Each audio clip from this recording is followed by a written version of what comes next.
Well, we didn't lose the internet. He just decided just to cut off. You know, he ain't gonna reconnect after that. Now, you know, I've always told you that. You know, each you know, it's a different focal point. I don't think we highlighted a particular focal. We did highlight a particular focal point this year. I take that back. Not that, just that. The particular focal point for this year is to make sure that each one of you young men understand nuance of the text and that you actually are able to disseminate it to your household in a more effective manner than you have in the past. You know what I'm saying? You know, 1 year the focus was being the son of God. 1 year the focus was being a man after Elohim's own heart. You know, each year it'd be a particular focus.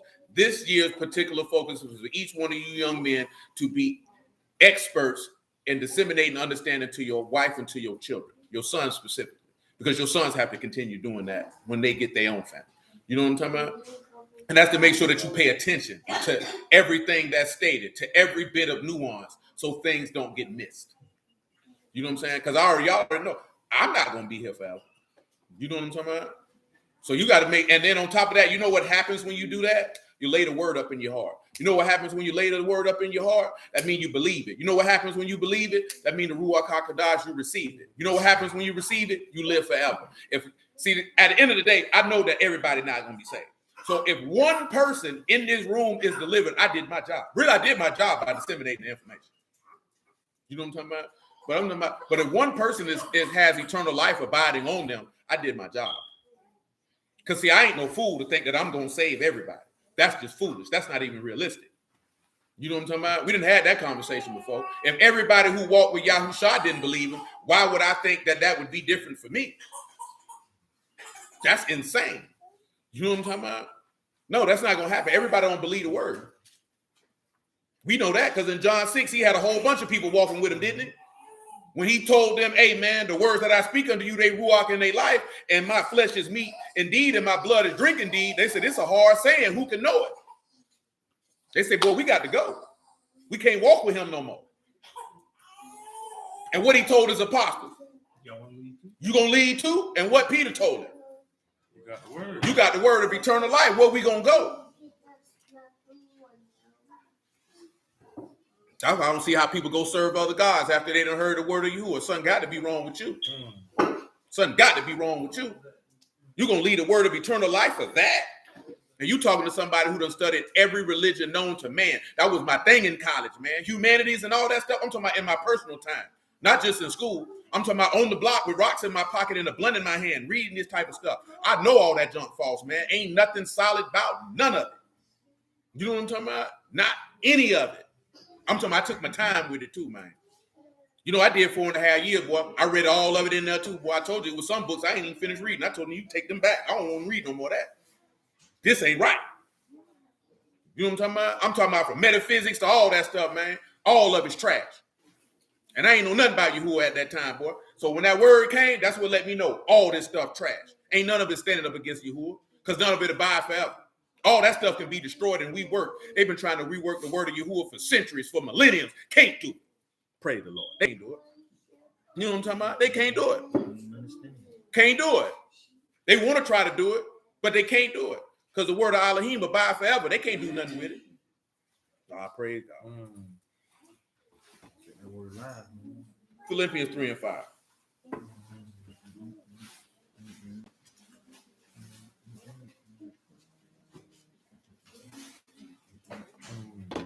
Circumcised the 8th day, the stock of Yasharal, tribe of Benjamin, the Abarim of the Abarims, the touching Torah, a Pharisee, concerning zeal persecuting the house, touching the righteousness which is in the law, blameless.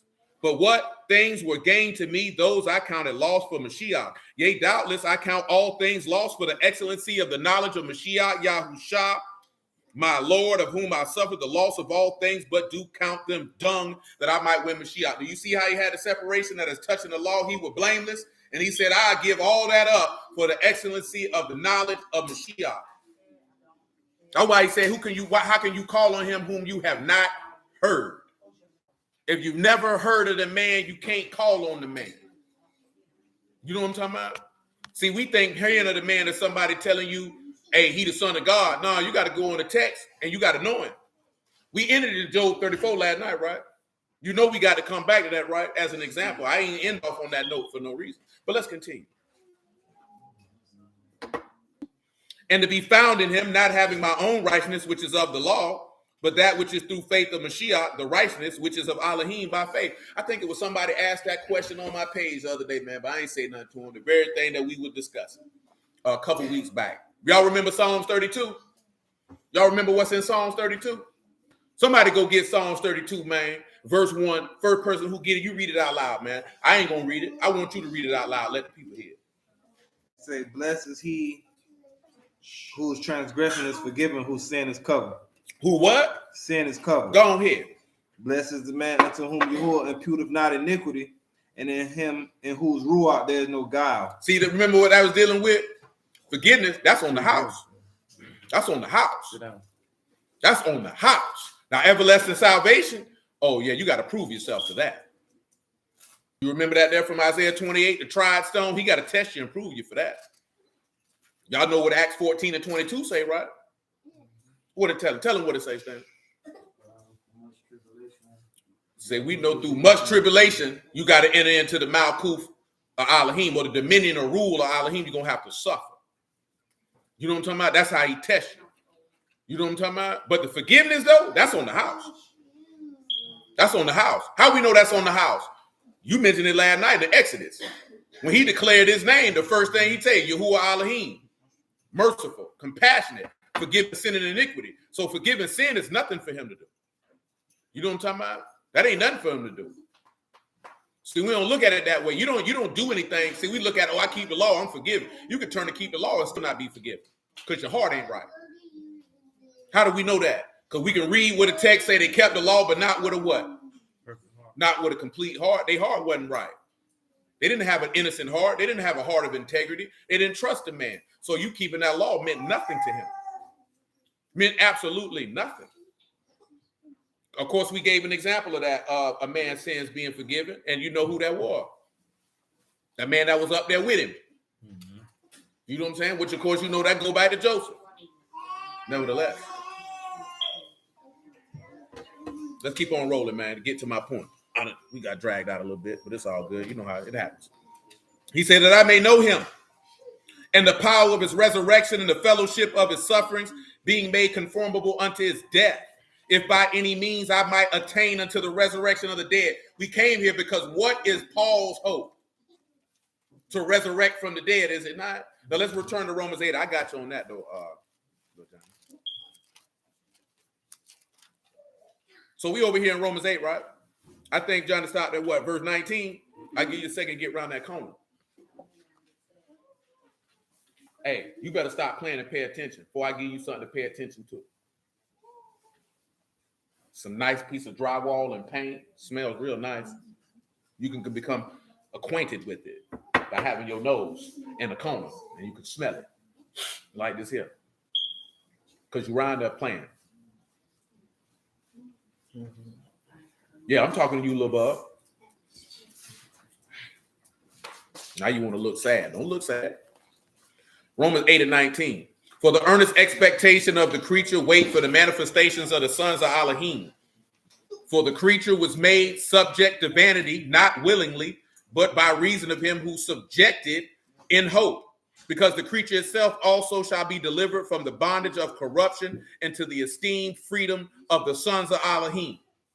So that's what you're seeking to be. See, right this here, right? You can be a son of Elohim, but you're not in the fullness of the son of Elohim until you actually are changed. Because what do we know? A ruach don't have what? As you see me have, so you have to hit a different body. You understand? So that's what we talking about. In your fear is your hope. In your reverence, honor, and respect for the Father, that is where your expectation lies. That's what Eliphaz was asking Job. That's what we're looking at as forth as you giving examples of forth as Yahushua. Is his reverence for his Father. That's where his hope lies at, or the expectation of what he seeks to receive from him. You understand? See, he had an expectation of receiving something. See, I told y'all this in the past. Most brews don't have no expectation of receiving nothing from this man. That's why they walk away from the word. because you have nothing that you're expecting to receive. Therefore, you don't have a reason to even respect and honor his word to continue in it in the first place. And I ain't talking about continuing in it while it's convenient. I'm talking about when the persecution and tribulation arise, now you become offended. Or when the word restricts a particular desire you have, now you are offended. This is why the writer of Hebrews said that, what he said about Moses, that Moses had respect unto the recompense of the reward. Let's take a look at that in Hebrews 11, and then I'll let you gentlemen continue. Is that clear for you? What we're talking about as far as expectation? I'll take that silence as a no. I take that as a no. No one understands. You understand? I understand. I'm asking. He ain't said nothing. I don't know. Come over here to Hebrews 11 and 23. Hebrews 11 and 23.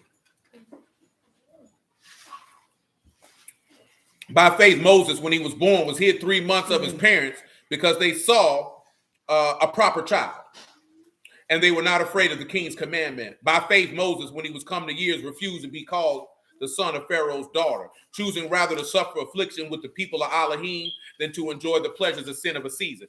Where do you see that being fulfilled with Yahushua? That verse 25. Where can you see him doing that? That he would rather choose to suffer affliction with the sons or the people of Elohim than enjoy the pleasures of sin of a season, in a season. Where can you read that at? We just talked about it too.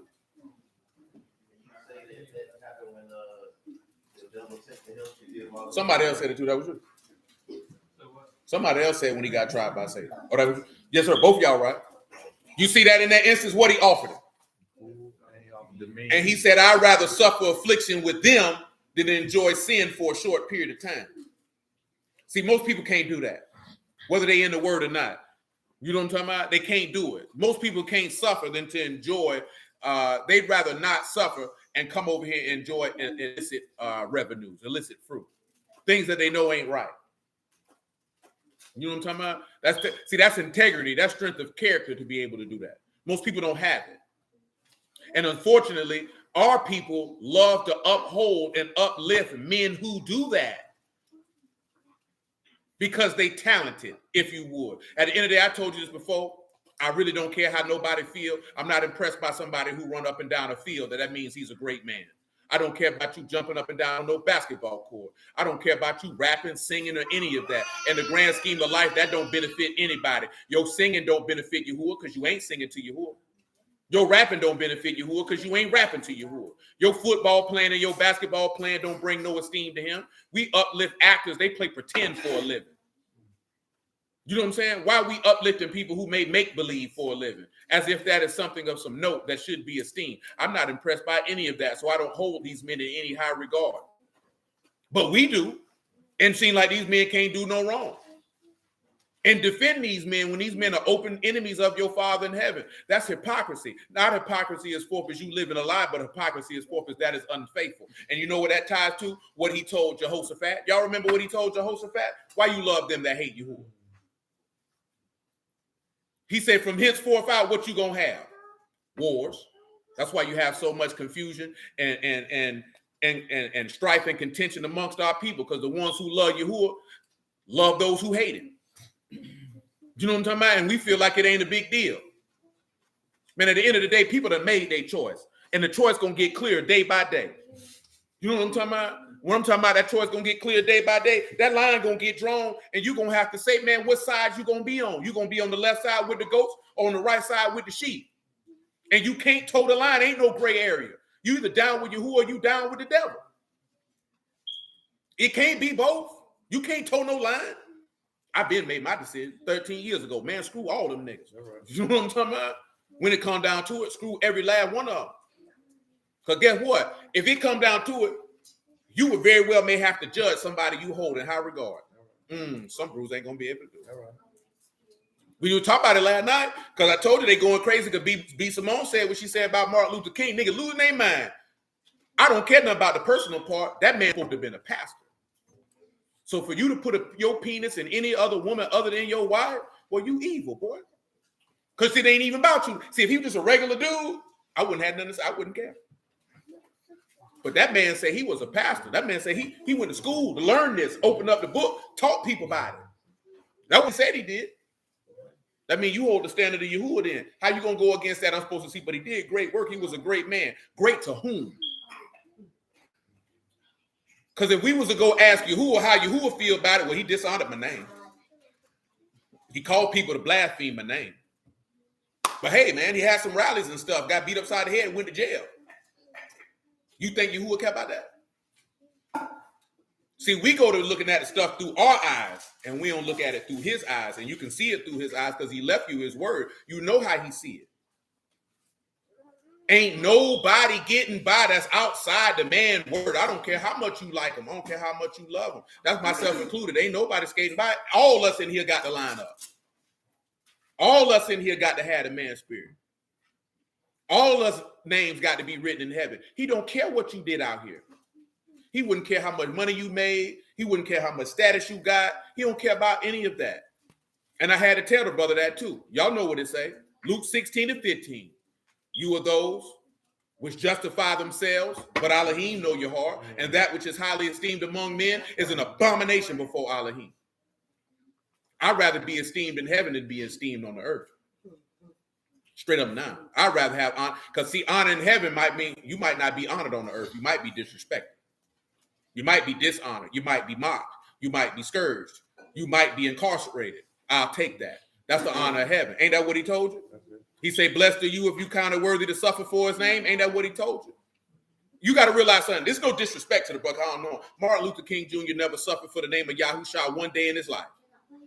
All that stuff he went through, if it was even real. Let me put that out there because I don't even believe half that stuff was real.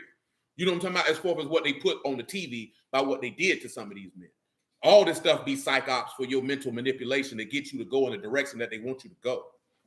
But let's just say for the sake of it that it was real. Where did he suffer for preaching the gospel? Anytime he went to jail, was it for preaching the word? No. It was for boycotting, getting on buses, water fountains, which ain't nothing wrong with that if that's what they chose to do. We're not knocking what they chose to do. We talking about compared to this. We on a different standard. If we're going to be in the word, we got to be in the word. When Yahushua got persecuted, what did he get persecuted for? The word. Them people locked him up for the word. You know what I'm saying? Them people wanted to kill him for the word. That's not what happened with him.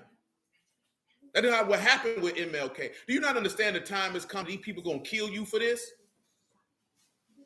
You're going to have that settled in your heart that they're going to kill you for this. I ain't talking about kill you because you say you an Israelite, because they're going to be a man standing out here talking about he the Lord. Look at him. He resurrected from the dead, and you're going to say, man, that dude is a liar. Ain't but one Elohim. The Elohim of Abraham, Isaac, and Jacob, and you ain't him. And these people going to lock you up for that. And these people going to kill you for that. That's why he say, your fear in him has got to be your confidence. It's got to be your hope. It's got to be the uprightness of your ways. If you don't have that reverence and honor for him, you not going to stand. That's why he say he learned obedience from the things that he suffered and that he was able to be made perfect to make all us perfect. So you got to be able to stand without the proper reverence and honor for, I done told you before, if you got a daddy and you had reverence and honor for your daddy, it's going to be very easy for you to have reverence and honor for Yahuah. It'll be very easy for you to have it.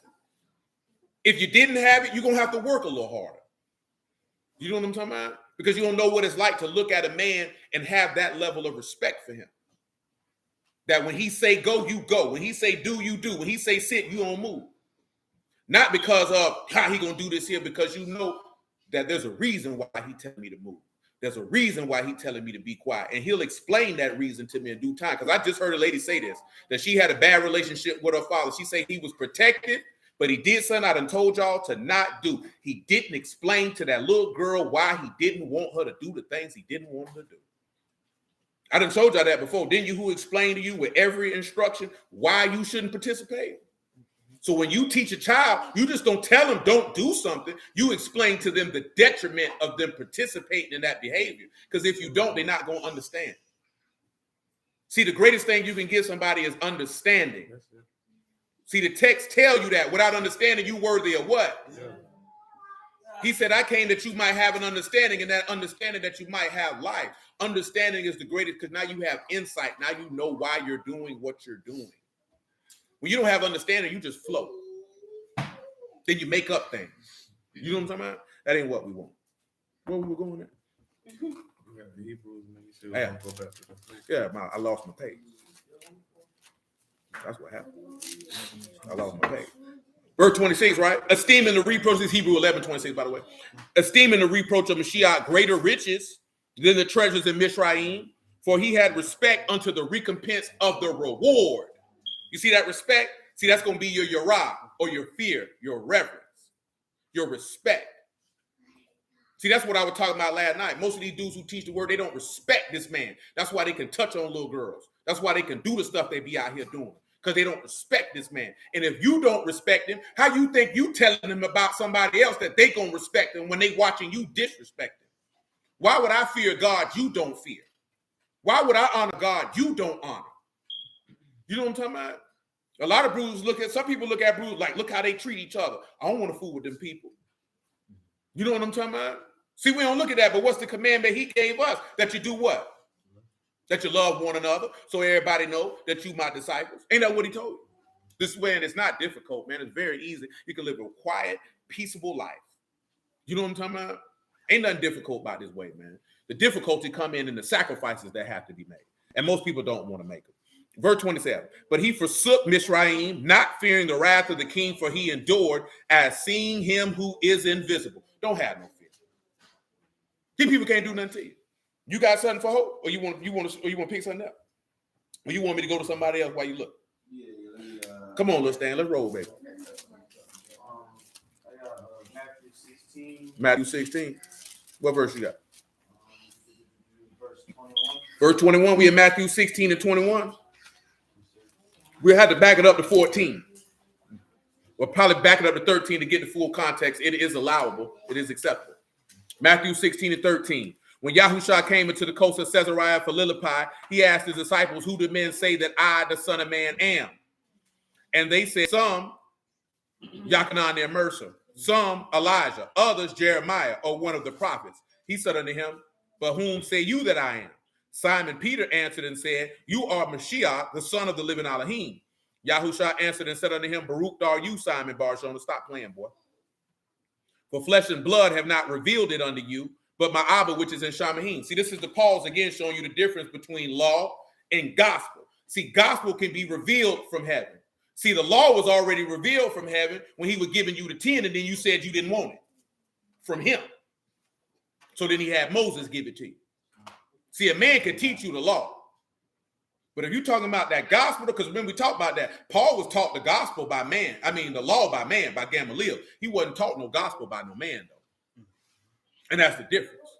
And I think, of course, you know, most people don't understand that there's a difference between the two. You know what I'm talking about? There is a difference between the law and the gospel. They are not the same thing. See, when he said they had the gospel in the wilderness, it was the good news of them inheriting a land, and they didn't believe it. They didn't believe that they were going to inherit something. See, good tidings has a reward or an expectation at the end of it. See, there's no expectation at the end of the law. You know what I'm saying? Does that mean you ain't supposed to keep it? Absolutely not. That's asinine. What father don't have rules for his house? There's not a man. When I say man, I mean in the literal definition. There is no man that does not have rules for his house. Because he doesn't have rules for his house, that means his house operates in chaos and disorder, which means he could not be a man at that particular point. Men are not supposed to function in disorder and chaos. You can't direct a household without rules. So that's a given. You know what I'm talking about? So when I hear people say they don't want to have no rules, all I'm hearing is the mind of a child, a mind of a woman who wants to, I want to do what I want when I want to do it. Remember, that's how he described us, as what? An imputed woman. Is it not? Because that Ezekiel 16 is harsh, and everybody in here know it. You know what I'm talking about? It's very harsh. That man say, what type of woman he described you as? A whorish woman. Not only that, but he said she was contrary, because she gave her gifts to all her lovers and not nothing in return. He said, surely you are contrary. He basically saying, well, you stupid. You know how stupid you is? That you got everything and you give it to somebody to get nothing? To be hard-headed, to do what you want. No, man, that ain't what you want to do. Men ain't supposed to operate like that. Men supposed to set order. See, our biggest problem is, and I told you before, you want to make people follow what they telling you they don't want to follow. You want to make somebody love you who don't love you. That ain't what you're supposed to do. You know what I'm talking about? If this woman tell you, I don't want to be with you, I'm going to holler at you. You know what I'm saying? What is there to talk about? Why would you try to convince her? That puts you in a position of weakness. As you as a woman, if a man tell you, I don't want you, you should just go. Don't try to talk about, don't go for that nonsense they tell you on TV. Fight for love. No, you go ahead and leave, because love wouldn't even do you like that. That's what the book say. Love never fails. Love wouldn't do that. You know what I'm talking about? Love wouldn't put you in a position that you had to fight for it. Absolutely not. All it's going to do is cause the other person to look at you with disdain. You notice Yahuah didn't fight for love. He gave you the opportunity for love. And when you rejected it, he removed himself. He didn't say, please love me and chase after you. He said, hey, here's your opportunity, because I don't want to do nothing negative to you. I don't want to bring my wrath on you. He tell you that in 2 Chronicles 36. He had compassion on his city and his people. So he kept sending prophets to say, come back. And you kept giving him your butt to kiss. So I have no choice but to part your scalp. That's not what I wanted to do. You can't beg nobody what Yahushua told you to do. If you bring the priest the word, what he told you to do? Dust your feet off.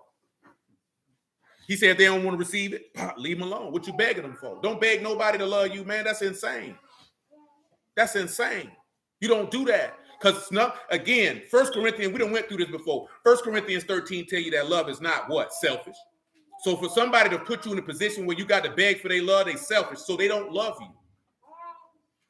Say love don't seek its own. It doesn't work unseemly.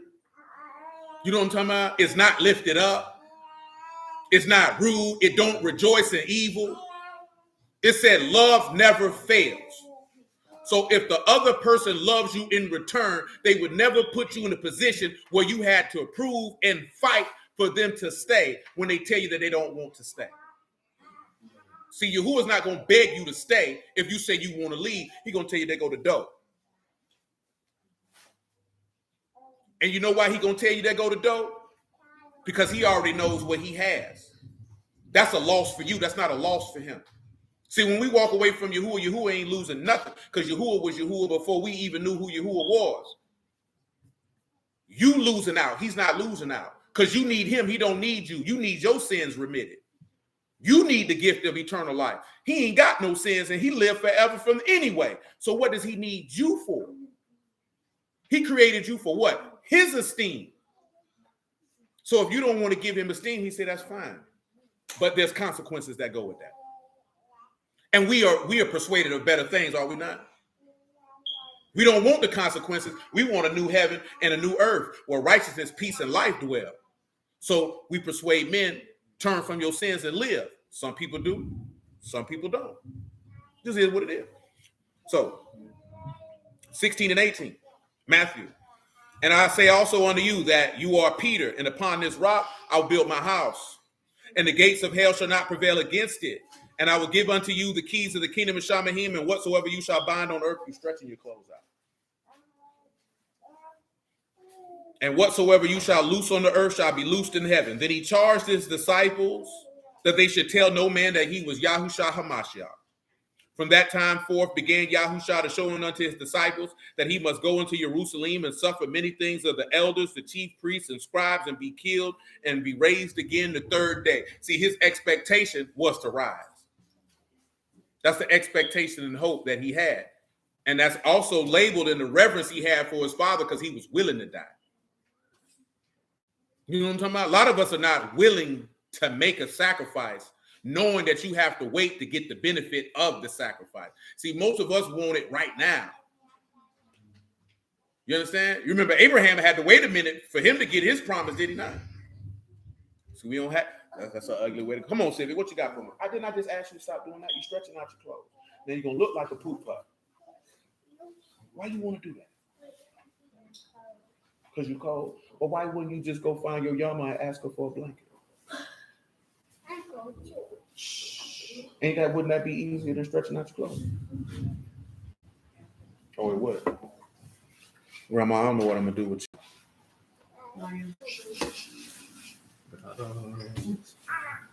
Matthew 9 and 13. Matthew 9 and 13. I'll start at 12. You say 12? I got you. Oh, you gonna do it? Go ahead, run it out. Matthew 9 and 12, everybody. That's what Civic has. It says, but when Yahuah heard that, he said unto them, they that behold need not a physician, but they that are sick. But go ye and learn what that mean. I will have mercy and not sacrifice, for I'm not come to call the righteous, but sinners to repentance. So what were you looking at for hope and expectation in that, Civic? Matthew 18 and 14. Where it says, oh, you trying to double up. Okay. Even so, it is not the will of your Father, which is in Shamahim, that one of these little ones should perish. Well, I see you, boy. And then the hope would be in Luke 15 and 7. Well, no. See, I'm talking about you. When you coming over here at 9, you might have missed what I'm talking about. See, his expectation in this regard is to call offenders to turn. So his expectation is that I'm bringing forth a word. I'm willing to go do this work with the hope or expectation that one sinner would repent. Because remember what it said, that the heavens rejoice over one sinner that repent than over 99 just men who don't need it. And that's also wrong. That's Luke 15 and 7. Oh, so you was running it down. Yeah. I see you. Well, go ahead. Now, I ain't gonna stop you. No, go ahead, man. You put it together. Shoot. I'm picking up what you putting down. Go ahead, man. Oh, you just meant. I just said it. Nevertheless, what you got for me? What you got? I have Matthew 28. Matthew 28. Come on around to Matthew 28. We're gonna get to the elders in a moment. Just give me a second. I'm gonna run Job. Once we get to everybody, I'm gonna run this Job 34 down, and then we'll get to the elder part that y'all had from Wednesday. Where you at in Matthew 28? Man, praise the Lord. No, Matthew 10, my bad. 10 and 28. That's what I have.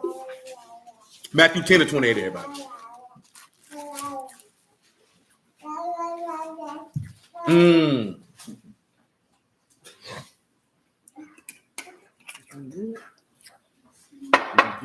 gonna back you up, right? I'm gonna back you up a little bit. I want you to come all the way to verse 16. Matthew 10 and 16. Behold, I send you forth as sheep in the midst of wolves. Be you therefore wise as serpents, harmless as what? Why is that important? Remember, it said that the serpent was more what? Cunning than any beast of the field. When you're dealing that, it's just being skillful. Now, y'all remember that passage that Paul wrote? He said, we are not ignorant of the wiles of the devil or his devices. You know what I'm talking about? We're not ignorant of his devices. So what have I been telling y'all for years? The devil know his lie real good. Guess what you better know? Better know Yahuah's truth real good, because the devil know his lie real good. You know what I'm talking about? See, you got to be, but see, that's the difference like this here, right? And this is just the best analogy that I can come up with because I lived it. You in these streets, man, I'm talking about hustling. I ain't talking about just in the streets. I'm talking about hustling. People getting money. People become envious. People become jealous. All type of things. You got to have all manner of wisdom to navigate around them type of people. Navigate them type of women and all of that. Because most people are out for self. They're seeking to devour you whole. You know what I'm saying? It ain't no different than being in the penitentiary, depending on what type of penitentiary you in. You know what I'm talking about? Shoot, truth be told, it ain't no difference if you dealing in the corporate world or the business world on a high level. Those people are vultures. I seen that first time I started dealing with real estate. I say, boy, this junk remind me of the crack gang because they acting the same way. Only difference is ain't nobody getting killed, ain't nobody going to jail. You know what I'm talking about? But these people are shiesty, they snakes, and they do all that. Now imagine being in the word and Yahushua telling you that the majority of the people that you're going to be around are going to be snakes. That they got all a multitude of devices that they're going to be able to use against those that are righteous. Because you should know this, because what does Proverbs 29 and 27 tell you? The just are an abomination to the unjust, and unjust are an abomination to the just. Even Psalms 55 tells us the same thing, does it not? It said, man, if it was an enemy, I could have hid myself. He said, but it was my brother, my equal. And we took sweet company together in the house of Elohim. I already been told you that. The book tell you that. The enemy is going to be there in your own house. Who that relate back to? David. Who was all David's enemies? They weren't strangers. They weren't strangers. They weren't no heathens. All his enemies looked like him. Strangers showed him more love than his own people did. But see, we don't like to talk about that because we live in a fantasy world when it comes to, I don't live in no fantasy world, man. I know what it is. That wasn't no strangers that brought that man up there and said, kill him. Man, when the man tried to give him away and say, man, that man ain't did nothing wrong, they said, boy, we're going to tell Herod on you. That's what your people said. We're going to tell Herod on you. He said he was a king. You better kill him or we tell him. Who brought Samson up? That wasn't no Gentiles. That was Hebrews put strings on that man and say, man, you troubling us with these Philistines, man. We're going to take you to him because they get rid of you. They'll be nice to us. That's who did that. So we can't live in no fantasy world like all brews just going to love each other, man. Most of these niggas don't love themselves. So they ain't going to be able to love somebody else. Man, I've been told you that. Boy, if you don't love yourself, you can't love Yahuah or anyone for that matter. Because when you love yourself, you're gonna hate sin. He said, you that love Yahuah, get what he said? Hate evil. See, if you don't love yourself, then you love evil. And if you love evil, then you can't love Yahuah. Can't, that's impossible. You know what I'm talking about? But that's why we talk about other things, because you know this here, man, there's a damaged people out here. And if you don't deal with the problems you got on the inside or why you act and behave the way that you act, you'll never be able to serve Yahuah with the whole mind, heart, and soul, because a part of your mind gonna be back with your trauma. Back where you're back with your memories of whatever negative things happen to you. It's going to stop you from being free because you ain't laid your burdens down and came to the man, because the man told you his yoke is light. You know what I'm talking about?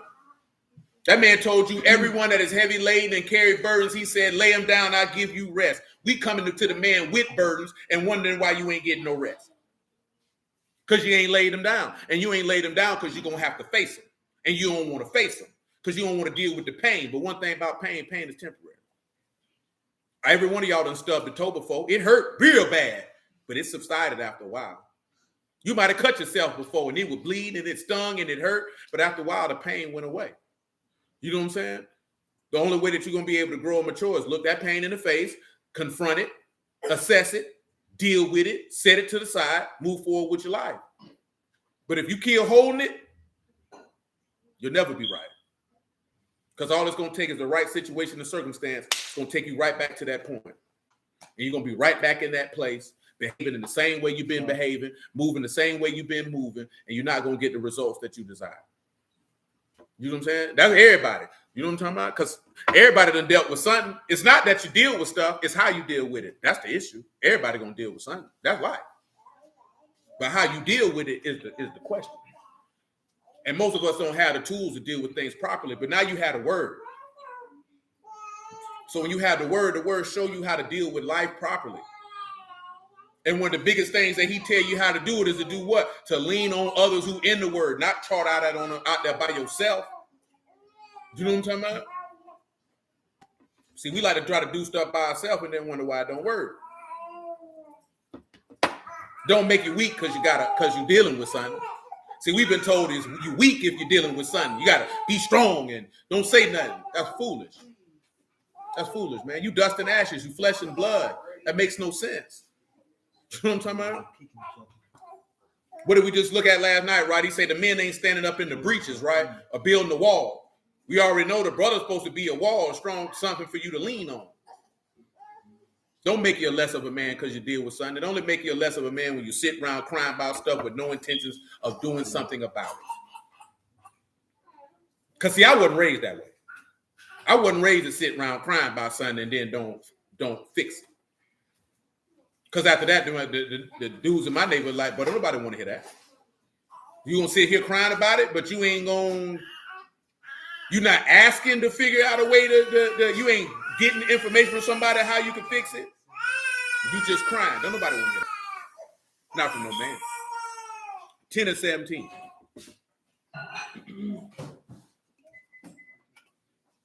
But beware of men. Who he told you to beware of? For they will deliver you up to councils and they will scourge you in their synagogues. Who in the synagogues? Bruised. Why would the other people care about you preaching the word? They wasn't following it anyway, so they didn't care. Them people at that time, they served their God, you served your God. Them people didn't care about none of that. See, we be so focused on Christians. Christians ain't going to be the one do it to you. It's going to be the ones look in your face. Key, shalom and kill you. They ain't close enough to kill you. You know what I'm talking about? Man, y'all should know that. Y'all don't watch enough movies to know that. It's never somebody far away who kill you. It's always somebody who was. He said this here, but he ain't lied over. He said he'd rather have a hater, because he said a hater way over there, than an envious man, because he said envious man right in your face. And what the book say, who can stand before what? Envy. And what did Pilate say they delivered the man up for? See, that's the part we didn't even get with that. See, that's what scribes and Pharisees was making a covenant with death. They made it because they had envy in their heart. Because they didn't want to save the people. They just wanted the adulation from the people that he would get. See, they was an old Saul nigga. Remember what Saul said, right? When he got upset, what he got upset about? You know, your mans. Huh? 10,000. Saul only bringing men by the 5. They swimming his, that's envy. That's envy. Envy is the most disgusting and vile thing for you to encounter, because you can rarely see it in its open form until the person strikes. Because they'll kill you because they want to be. They want to be in your position. You know what I'm saying? You know, he made a song about it. Some of y'all used to sing it with your people when you was a young child. I know you did. Oh, I forgot you say your mama like ratchet music. That's sad. Backstabber, son? That's your cut. You talking about, well, okay. I don't believe you know the song. You ain't convinced me. We know you're old man, baby. We know. I feel you. I'm telling you. But that's what Yahuah was trying to tell you, because at the end of the day, who took him out? A man who was close to him. How could the scribes get it? Later other way. You ain't sleeping. Why you looking crazy? Y'all always be looking crazy. Y'all don't be looking crazy when you do the things you ought not. Then when you get to go look like you want to cry. Go fix your clothes. I'm watching you. I'm watching you too. I see you over there, Joy. Verse 18. And you shall be brought before governors and kings for my sake, for a testimony against them and the Gentiles. And when they delivered you up, take no thought or how what you shall speak, for shall be given to you in that same hour what you shall speak. For it is not you that speak, but the Ruach of your Abba which speak in you. And brother shall deliver up the brother to death, the father the child. The children shall rise against parents and cause them to be put to death. And you shall be hated of all for my name's sake. But he that endured to the end, the same shall be saved. I told you this before. You will not be hated for being an Israelite. Contrary to popular belief, the nations of the world don't care. They're not invested in that. They really don't care. Please believe. I remember I told you, dude said that on the song, Satan's greatest fear is you knowing you an Israelite. I can tell you with 100% surety that Satan is laughing in whatever pit he captured in at the thought that that's what he's scared of. I guarantee you that with 100%. Why would he be scared of that? You know what he's scared of?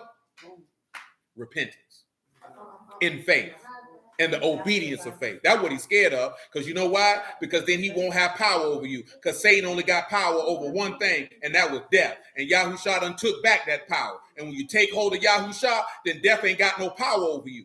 That's what he's scared of, that you free yourself from death, because that means you won't suffer the punishment with him. You know what I'm talking about? He ain't scared about you knowing you an Israelite, because that's not a threat to him. All your forefathers knew they were Israelites. That didn't stop him. As far as going out and trying to deceive and destroy and kill, that didn't stop him. What did they say? What did the spirits say to the Lord when they seen him? You coming to torture us before the time? So they know what time it is. They know what he was coming to do. They know he was coming to destroy the one thing that they had power over, and that's death. And death is only powered by one thing, and that's sin. And when you remove sin, death don't exist. That's what he's scared of. Man ain't scared of you knowing you know Israelite. That's flesh. That ain't spirit. That ain't got no power. Flesh ain't got no power. If flesh had power, the man wouldn't even have to come into flesh and die in the first place. You know what I'm talking about? Bulls and goats would have been sufficient. You know what I'm talking about? That ain't no power. You know why we get confused to think that's power? Because we ain't never seen real power. You ain't never seen Yahuah work, so you don't know. You know what I'm talking about? Boy, if you done seen Yahuah move, boy, you know power. You don't even be confused. You like this here, man. That's why you don't see the devil. When you done came into contact with Yahuah power, the devil is a buster to you. He don't move you. Who is you? You ain't nobody. Because we going to do what? Resist him steadfast in the faith, just like we were told to do. And guess what he going to do? Hit it, because he a coward. You know one thing I told you, what's the definition of a coward? What cowards don't like? Confrontation. If you confront Satan with the word, Satan going to hit it. He don't like confrontation. He can't deal with it. That's one thing you have to notice about men in your life that you deal with. Mark men that don't like confrontation. I ain't talking about confrontation for the purpose of causing strife. I'm talking about confronting and dealing with matters that need to be dealt. You know what I'm saying? Y'all done told you before. I told you before. Nigga got a problem with me. He don't come bringing it to me. I don't respect you. You ain't no man to me. Because if you had a problem with me, we could have had a conversation. We done already had this conversation before. 99.9% of the things that people had issues with could have been handled if people just sat down and had a conversation. Most stuff don't even have to blow up and get to where it's at. Most dudes didn't have to die out here in these streets if most men knew how to sit down and have a conversation. You know what I'm saying? Conversations can kill a lot of stuff because you know why? A lot of stuff just be misunderstanding and miscommunications. You know what I'm talking about? A lot of stuff just be misunderstandings and miscommunications. And if you sit down like men and have a conversation, you can gain your brother. But we don't do that. We don't do that. You know what I'm saying? We sit back and tell everybody but that person. That's not a man to be respected. You got to watch him. He'll turn on you. Shalom, man. He'll turn on you, bro. I done seen it happen too many times in my lifetime to believe anything different. Because you know why? If that's your friend, well, you going to go holler at your friend. If that's your brother, if you love this man and you genuinely like, hey, man, you did something I ain't like.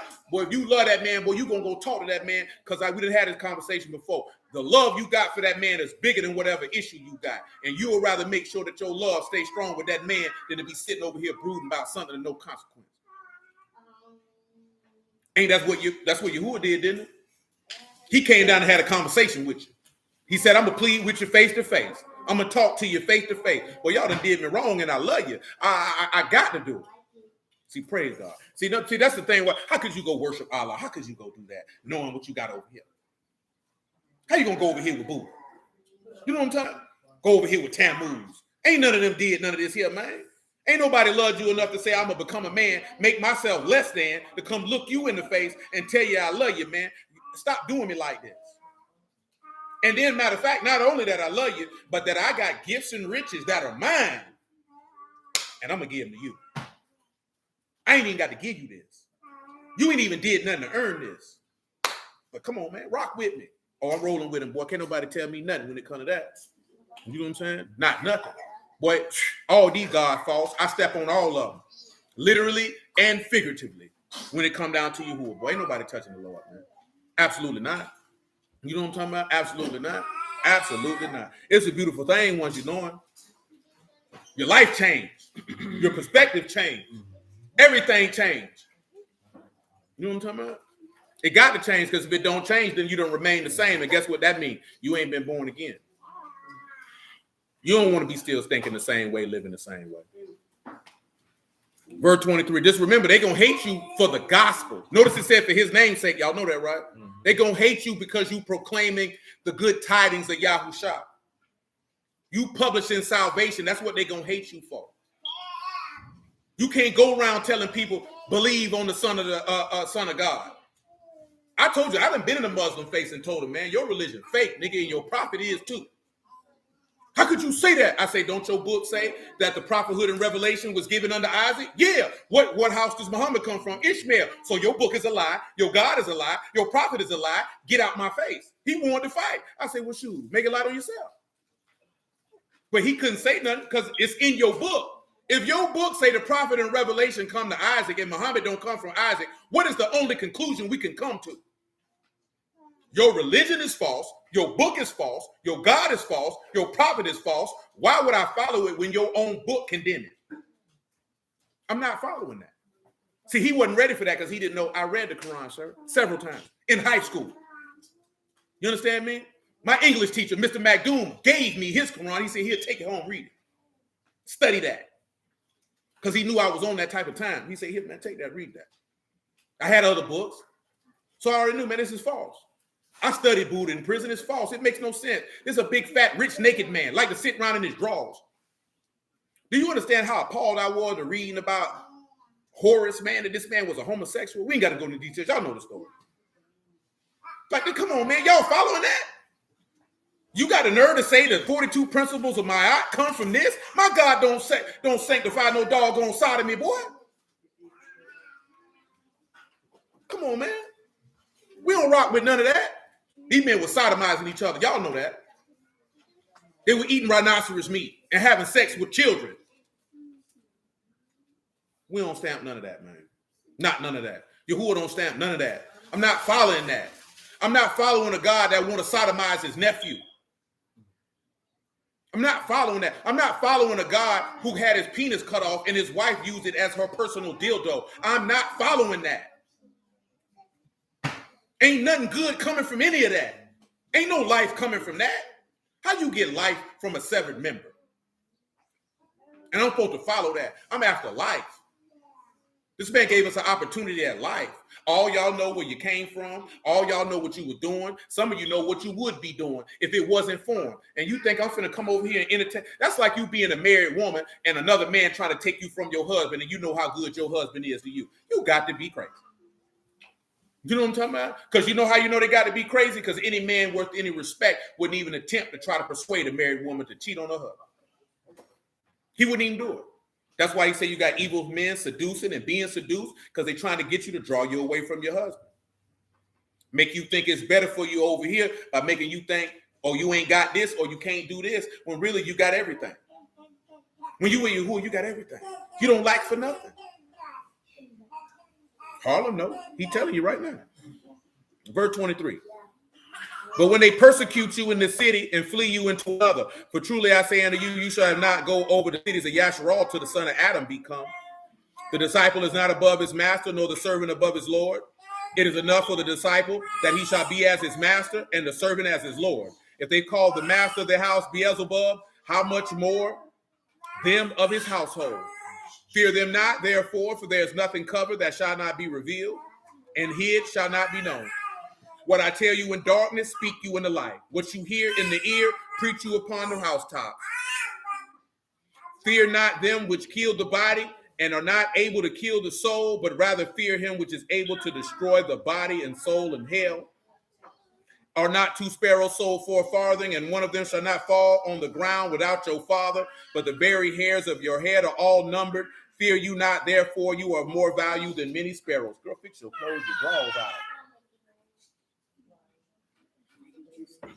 But the very hairs of your head are numbered. Fear you not, therefore you are of more value than many sparrows. Now, where do you see that hope line at? This hope will tell you he's willing to die for it, knowing that he has a reward later. Also, you got the expectation of hope that you are valuable in the eyesight of Elohim. Extremely valuable. We didn't talk about that before. He said, precious are to Yahuah all the death of his God, said his saints. You valuable, and remember that precious translated to valuable. It's the same token of what you see in Proverbs 31 when they talk about that virtuous woman. What it says, she's more precious than what? Rubies. That means this is something that is valuable. And what does a virtuous woman translate to? A strong woman. And what is a strong woman? He that trusts in Yahuah, whose mind is stayed on you. For trusting Yahuah is everlasting strength. That's what makes a virtuous woman. A virtuous woman is her trust in Yahuah. That makes her stronger than anybody else. See, a woman who has faith in Yahuah, that's a different type of woman. But see, this is something else I didn't tell you before. That's why a lot of brothers get caught up. I didn't tell you before. You don't want the most beautiful woman. You want the woman who like you, and you want the woman who gonna roll with what you want. And see, you want a woman who love you. You got a woman who love you. Who you already doing better than most. What's the good of having a beautiful woman? Remember what it said: a woman without discretion is like a pig with a jewel in her snout. You know what I'm saying? But see, you know where you get that from? You get that from you was in high school thinking that make you the man. You get all these beautiful women and this, that, and the third. No, you want the right woman. You know what I'm talking about? And you can't get righter than a woman who love Yahuah. Can't get no better than that. Because you already know what the book say, a prudent wife comes from whom? From the Lord. That's right. That's a woman. She know times and seasons. She got understanding. She know how to behave. She know how to conduct herself. And we just talked this the other day because I know they said, right? Don't worry about if your husband's sour. Don't worry about if your husband don't follow, because see, that ain't got nothing to do with you. You can't save your husband. See, you ain't supposed to be serving Yahuah to please your husband. You supposed to be serving Yahuah to please Yahuah. That's what Yahuah give you instruction to do, to submit to your husband. Then you do that for Yahuah. Remember, he said, do all things as unto the Lord and do it with joy. See, when you get caught up doing it for man, you'll set yourself up for failure if you don't get the reciprocity from that man that you desire. Then you become upset. Because I'm doing all this stuff the Bible say do, and he ain't doing what he supposed. Don't worry about him. Yahuah gonna deal with him. You do it for the Lord. Do it for Ahim. He'll make sure you're straight. But one thing about it, if you got a wicked man on your team, boy, Yahuah gonna deal with him in his time. He gonna deal with him in his time. You know what I'm saying? We done already had that conversation. Well, don't you be around here, man, doing your wife all sour type ways. Don't think that man ain't gonna come around that corner and come see you. Because he gonna come see you. And he gonna come see you when you least expect it, and he gonna bust you dead upside your head, and you ought to get your head split. And you gonna know it's him when he split it. Because you already know what he told you to do. You need to dwell with your wives according to what? Knowledge. And if you dwell in them according to knowledge, you dwell in them according to the Daf or the knowledge of Elohim. And Yahuah ain't never told no man to do his wife dirty. Because guess what? He ain't do his dirty. That's right. He loved his wife. Even when his wife didn't love him, he still loved her back. He still did right by her. We don't go for that over here. We don't stand none of that. Don't be on that evil stuff, boy. I'm gonna be honest with you. Well, if you're doing your wife evil, I pray to Yahuah, he bust you dead in your mouth. You know what I'm talking about? I mean that there too. I'm talking about I ain't gonna shed no tear. I ain't gonna be like, oh, that's unfortunate. That's what you ought to get. You wicked bastard. That's what should have been done to you. Because you knew the word and you ain't uphold your covenant. You got what you deserved. Prayerfully, he spared your life that you can repent and clean up your behavior. Now, we don't go for that because we got little girls in here. We ain't finna get none of our daughters and nobody do them like that. So why would we condone anybody in here doing their mamas like that? We will not. We know better than that. Does the Lord sanction that? He do not. Shoot, I remember a couple brothers got upset. I told them, "Will you put your hands on your old lady?" I say, "Shoot, boy, you might not want to come around here no more." Niggas look at him, what? Yeah, well, man, can't do that, man. You don't need to be cussing her out. You don't need to be calling her out her name. That don't do none of that. None of that. Because what the book tell you, don't do what? Don't provoke your wives or your children. Ain't gonna do nothing but grieve them. How you gonna expect to have good service from somebody and you treating them like they less than a dog? How you expect that? You really think somebody gonna get up and submit to you and you don't know how to treat them? I ain't talking about y'all just not seeing eye to eye. I'm talking about purposely being malicious, evil, and spiteful. You know what I'm saying? That ain't right. You walk over here, why you ugly, ho? What? Why you talking to her like that? You got dudes who do that. Some of y'all know stories, man. I know stories of dudes slap their women up, call them out their name. You know what I'm talking about? All type of stuff. I hope the Lord kick you dead in your chin. I'm talking about super kick, Shawn Michaels style. Sweet chin music. That's what you deserve. Just like Saran put in that, man, you supposed to, really, what you be told, like I told you, a man who do his wife like that, that's really how he feel about himself. Because he say, you love your wife as your own soul, and what man has ever yet hated his own flesh? That's why Yahuah could come down here and say you, because he didn't hate his own flesh. You were his flesh of his flesh, bone of his bones. So it was nothing for him to come down here and do that, because I don't hate myself. See, y'all, they weren't ready for that. You know what I'm saying? He ain't hate himself. You forgot that what the law say, what? Flesh of my flesh, bone of my bones. He said no man yet ate his own flesh. And what did Yahushua come down here and do? Loved his wife, laid his life down, because he ain't hate himself. I love myself, so I got to love my wife. If you don't love yourself, you ain't going to love your wife. You're going to treat her bad. You know what I'm talking about? You're going to treat her bad. Boy, has Yahuah ever treated us bad? He keep his word to himself. That's why he hate liars. That's why he hate liars, because he don't lie to himself. So he ain't stamping that. That's why I say, right, if you've been raised by a man, or you've been around any type of masculinity, and then you approach to Yahushua, you approach to Yahuah, you see that, okay, this is how a man conduct himself. It's going to be easier for you to roll with him because you understand those principles. You agree with him. You gravitate towards that because that's manhood. A man keep his word because he ain't going to lie to himself. A man going to love his wife and his kids because he love himself. How you going to look at your child and see your resemblance in your child. This child is literally the replication of your DNA. And you not love that child. Now, for the most part, everyone in this here know I'm just the last one on the train to grab your child and look him in his face and see your face looking back at you. You know what I'm talking about? Most of y'all children in here look like y'all. I'm talking about the brothers, because some of you ladies, y'all children look like you. You think your baby look like you, son? He don't. I'm glad you lied to yourself. Is it? You got a quarter. That boy, he E3, and that is true indeed. Because he looked like his dad. Ain't no Sade in there nowhere. You know what I'm saying? Ain't no Sade. Like this here, all his sons look like him. All of them. Maybe except for a little Bible study. It's a little bit of you in there. It's a tad. I hear that all day. No, I know. I'm talking about a little Bible study. He got a tad. He got a little bit. What have you done? Look at little Dale. That's his boy. You know what I'm talking about? Now Khalil, he got a little bit of his mama in there. A little bit of his mama in there. Is it? It's a little bit of his mama in there, but little Dale.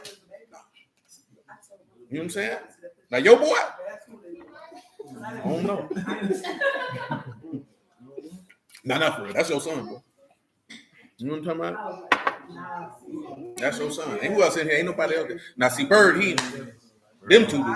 Bird don't look like. Bird look like his mom. That's your people. Them two right there, that's your people. You know what I'm talking about? Them two right there, that's him people. That's his people. You know what I'm talking about? She thought it was like this here, but boo. It's the eyes. You always say it's the eyes. What's wrong with the eyes? She got my eyes. She got my face.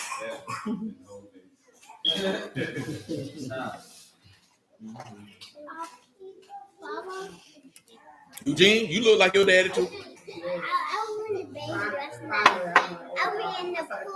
I've been telling you that he looked just like you.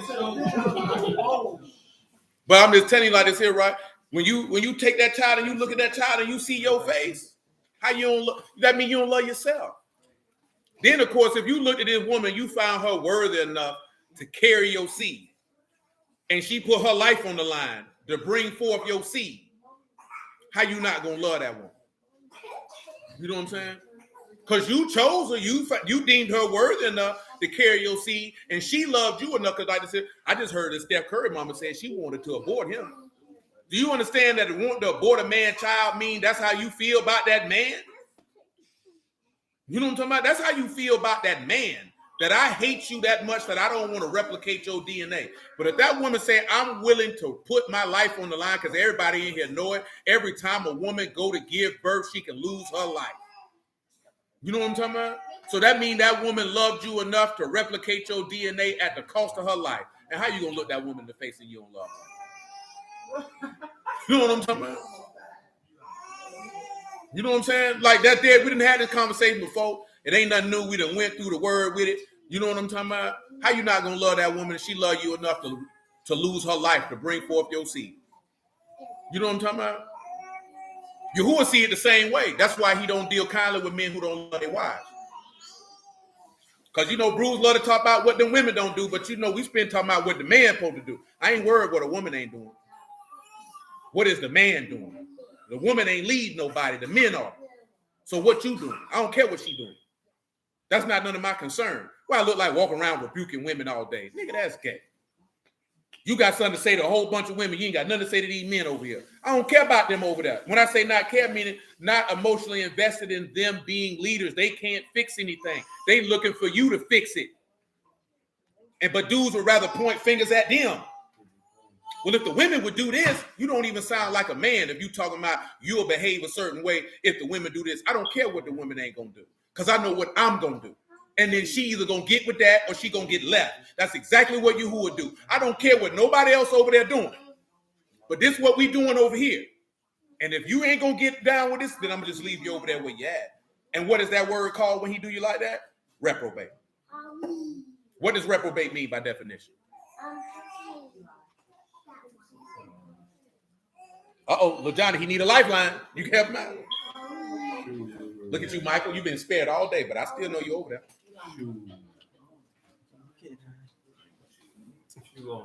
You couldn't oversee transgressions.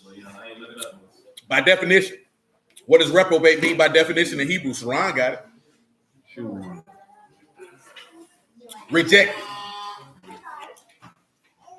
All right. Because you know, some people say Yahuah don't reject people. He do. He do. He ain't got no problem. What you got for me, Darius? John 17. John 17. Yeah, start at the top. What you got for me, Monte?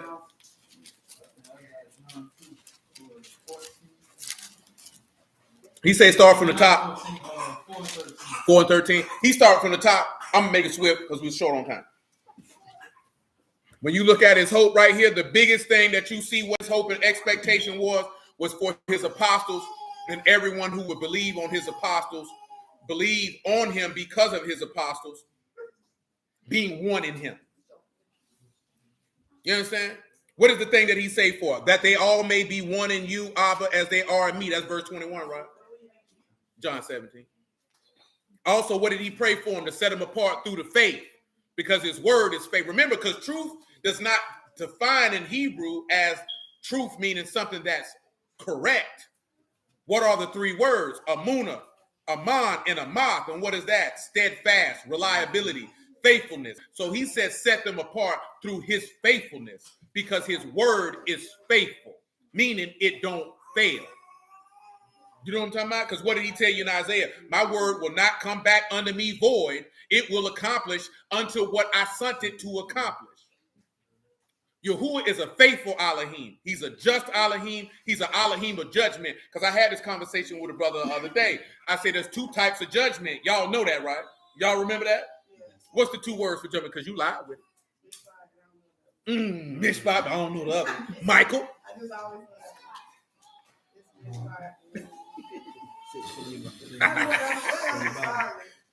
Who knows the other word? What you got, King? Oh, you talking to him.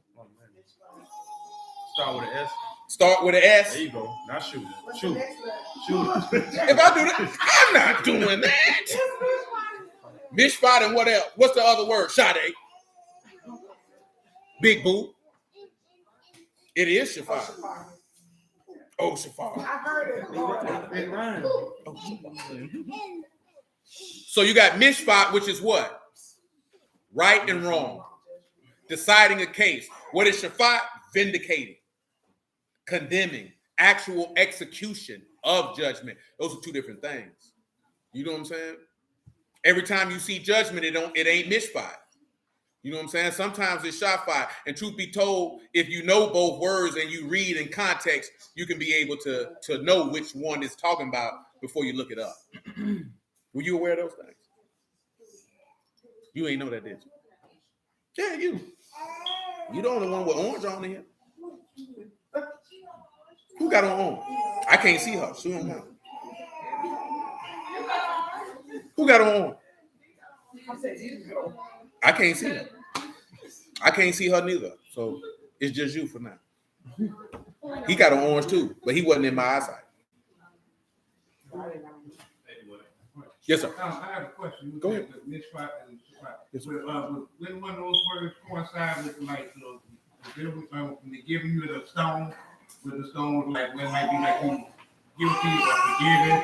Yeah, Shafat would definitely deal with you actually getting stoned. Okay, I was referring to the stone like judgment with white or black. Everything white would be like if you being forgiven or whatever, and like the stone. I was wondering what those represent. You were talking about which stones you're referring to specifically? We can look at it right now. I really don't know. Just when you were saying it, that's Oh, I got you. Because sometimes I had to see it because I know what you're talking about. But then if I can see it, then I can make it clear. I'm trying to think. Y'all know what y'all want to come? Are you talking about Urim and Thummim? I was under the impression you were talking about like commandments of right and wrong and judgment of the commandments and word. That's what you're referring to? no, so basically, it's like if you're on trial or something like that, you were giving, say, or like Pharisee or scribe, once they made sure, once the two people agreed or disagreed, part of the case, you would get a stone. The stone might reprimand you, Okay. Now when you're dealing with mishpat, right? Like when you see in Deuteronomy 32, he say he's an Elohim of judgment. That's going to be mishpat. And that's just dealing with, he's an Elohim of right and wrong. So when he's talking about judgment, he's going to declare this is right, this is wrong. Oh, now when you see Shaphat, is dealing with, now he's executing the penalty of what he's declared to be right, and then you done went wrong. So when you see Shaphat, that meaning you in trouble. But when you see Mishpat, like matter of fact, we just talked about this the other day. And Jeremiah, he said, correct me with your judgment and not in your anger. So instead of saying, because we were looking at this, we looked at this a couple weeks ago. In Isaiah 28, it says his Elohim instructs him to discretion. When you translate it and you see anytime you see instruction in the text, 99.9% of the time, it's going to be dealing with Musar or a variation of it, which is dealing with discipline or chastisement or rebuke. And then that discretion translated to judgment or mishpat. So he chastised him so that he could know what's right and what's wrong. You know what I'm talking about? Which is kind of what Paul was referring to in Romans 7. I would have known covetousness unless the law said, wouldn't know lust unless the law said you shouldn't covet. But when you're dealing with Shaphat, that means you broke it, and now he coming to see you. See, we don't want nothing to do with that. You know what I'm saying? We would rather him give us the mishpat and let me know that I don't went out of bounds. You know what I'm saying? And I need to get back in bounds. Because once you get it with the Shaphat, he done made his decision, and then that's going to go however it's going to go. A good example of that is David got Shaphat when Nathan came to him. He said, man, you did X, Y, Z. He said, the man that did this, he all that wop, wop, wop. He said, that man is you. You know what I'm saying? See, Nathan led with Mishpat, and then David pronounced Shaphat on his own head. That's why Nathan told him, don't worry about it. He put the sin away and you won't die. And then he went to running down, this is what I'm going to do to you. This baby going to die. The sword going to always be in your house. You know what I'm talking about? I'm going to take all your wives from you. That's a literal application of Shaphat. Each one of those things was Yahuah actually executing the penalty for his trespass. You know what I'm talking about? But when Nathan gave the parable, he was giving him mishpat, letting him know that he was wrong. He just didn't realize that he was talking about himself. So David literally had pronounced death on his own head. And Yahuah was supposed to follow through with it, but as we know, he showed mercy to whom he showed mercy to. You know what I'm talking about? Why did he show mercy to David? Not just that, he hadn't promised him Solomon yet. But because he had showed mercy to others. That's what really got David spared, that most bruised overlooked. That's why in James it say, mercy rejoice against judgment.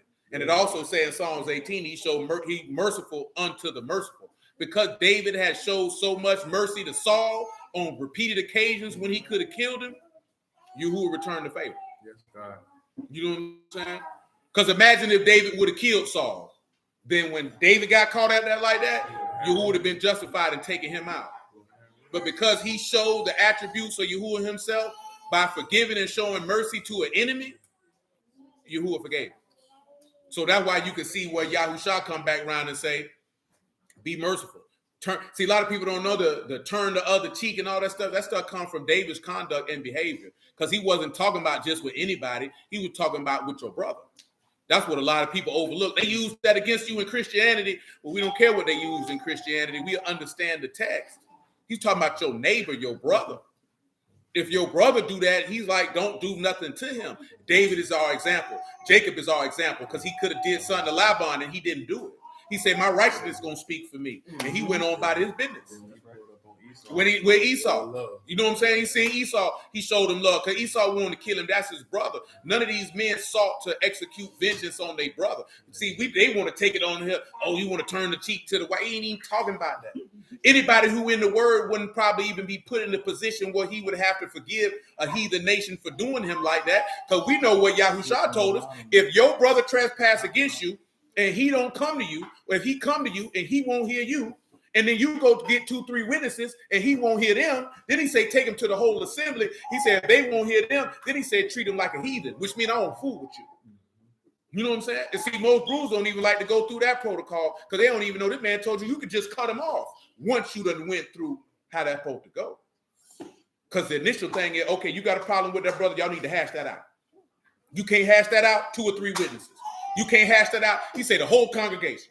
And if the whole congregation tell this man he wrong and he still don't want to hear, he say treat him like a heathen man in the publican. I ain't got to fool with you no more. You know what I'm saying? You ain't my brother, because if you were my brother, this matter would have been resolved. See, Yahuah cover himself on every corner, on every base. Ain't nobody getting away. That's the beauty of serving him. You know what I'm talking about? Because you know he holding himself to the same standard that he holding us to. Because guess what? He tried to holler at us, didn't he? We ain't want to hear him, right? So then he got 2-3 witnesses, and he sent prophets and pastors and all this, what I say, prophets and priests to tell us to repent. We didn't want to hear them. So then he came in the flesh and said it to the whole assembly. So when anybody go against the word, he can treat you like a heathen man and a publican and take you out. He keeping the same word that he telling us to do. He keeping it for himself. He actually executed and did it. Can't nobody gonna be able to say nothing when they stand before that throne. When somebody say, well, I was in the flesh, that's why I sinned. And he gonna say, and I was in the flesh just like you was and tempted just like you were, yet without sin. I was in the flesh. You ain't gonna have nothing you can say. You know what I'm saying? You're not gonna have nothing that you can say because he's held himself to that standard. But again, at the end of the day, what is sin? Sin is a choice. Rebellion is a choice. You don't have to sin. You don't have to rebel. You're choosing to do it. So the same way that you can choose to do it, you can choose not to do it. Which is why he told you to do what in the law. You know what he told you to do. It's what he told you to choose. So that means that's a choice. It's on his shirt. He's supposed to be the first one. I forgot that shirt. I wear it all the time. But you understand what I'm saying? You see it? It's a choice. What did Peter tell you? Somebody get 1 Peter 4:1. Read it out loud, man. We finna wrap up in a second. I got about 20 more minutes. There it goes. There it is. It's written on his heart. It's written on his heart. You hear it? That's it. After this here, we get to Job 34, man. What we talked about last night.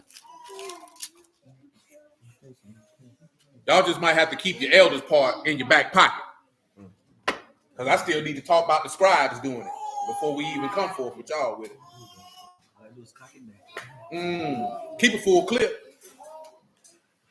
All safety too. That was a hit. That was it. He said he liked the bass. 1 Peter 4:1. Who got it for me? Run it down for me, man. I got you. Here we go. For as much then Mashiach have suffered for us in the flesh. In the flesh. Arm yourselves like wives. Arm yourself with what? Like wives. With what? With the same mind. The same what? The same mind. Come on now. For he that have suffered in the flesh. Have what? Cease from sin. Cease from what? Cease from sin. Cease from what? Cease from sin. Hold on. You need to change it. It's a changing table right in that room, and that's you need to change. Go ahead. That he no longer should live the rest of his time in the flesh. To the what? To the lust of men. To the lust of who? To the lust of men. But to who? But to the will of Elohim. Praise God. You see, that's the difference. That's a choice. You can choose to live to the lust of men, or you can choose to live to the will of Elohim. Because if you're willing to suffer in the flesh, you can stop sinning. Y'all already know how I feel about that. Well, not how I see that, because the word, you do not have to sin. Sin is a choice. You know what I'm talking about? That the devil is a liar, as the people like to say. If they tell you that you cannot live a life and not sin, anybody who tell you that is not of God. Because that means they telling you that God say you can transgress his word and he ain't got no problem with it. Then how is he going to condemn you for something that you cannot stop doing? That's unjust. You don't understand that? That's unjust. If you sin, you're going to hell, but you can't do nothing but sin. So I'm going to condemn you for what you can't not do. That don't make no sense. That ain't right. Why would you serve a God who'd had that type of rule? That's a catch-22. You know what I'm saying? Absolutely, that's confusion. Well, Yahuah ain't never told nobody they couldn't sin. Men have. Where you ever read in this book where Yahuah said you can't sin? You can't stop sinning. Where you ever read that at? You ain't read that in here nowhere. You ain't read that in Genesis. You ain't read that in Deuteronomy. You ain't read that in Isaiah. You ain't read it in Jeremiah. You ain't read it in Malachi. You ain't read it in the proverb. You ain't read it in the Psalm. You ain't hear Yahushua say that. He say the servant is not above his master, and everyone that is perfect shall be as his master. That's what the Lord told him. That's right. That's what he said. So why are we telling people that that's not possible? Because what is one of the greatest tenets of manhood? Discipline. So to not sin is discipline. That's why I say you've been raised by a man, and then you understand the concepts of Yahuah. You see that this is what a man is to be, and you rejoice and relish in it. Because there's a lot of young men out here. Why you think that nigga getting Kevin Samuel tattooed on his arm? That's disrespectful to his dad. You know what I'm talking about? You got grown men around here, man, be calling other men uncle. That ain't your uncle if you don't know his people for real. Dudes be calling Shannon Sharp, go ahead, uncle. I ain't calling him no uncle. I don't know that man. That's disrespectful to my dad and his brothers. You know what I'm talking about? I say that because it makes it to denote, and it's different if it's somebody from your neighborhood. You know what I'm saying? Somebody, you know, what's going on? That's different. You know that man. You don't know that man. Walking around here calling God, that's the Godfather. That ain't your God. You don't know that man. You got a dad. Somebody else, father. Man, for real, man. You got a dad. You know what I'm talking about? For real though, man. Man, that disrespect. Man, imagine if some of y'all got sons, man, and your son grow up, he go to calling another man dad. Call another man Godfather. Boy, I'm trying to tell you, we gonna fight. Why I spend all these years taking care of you, teaching you, did what you do? Well, you should have been got out. Save me and your mama the headache. Well, we gonna fight.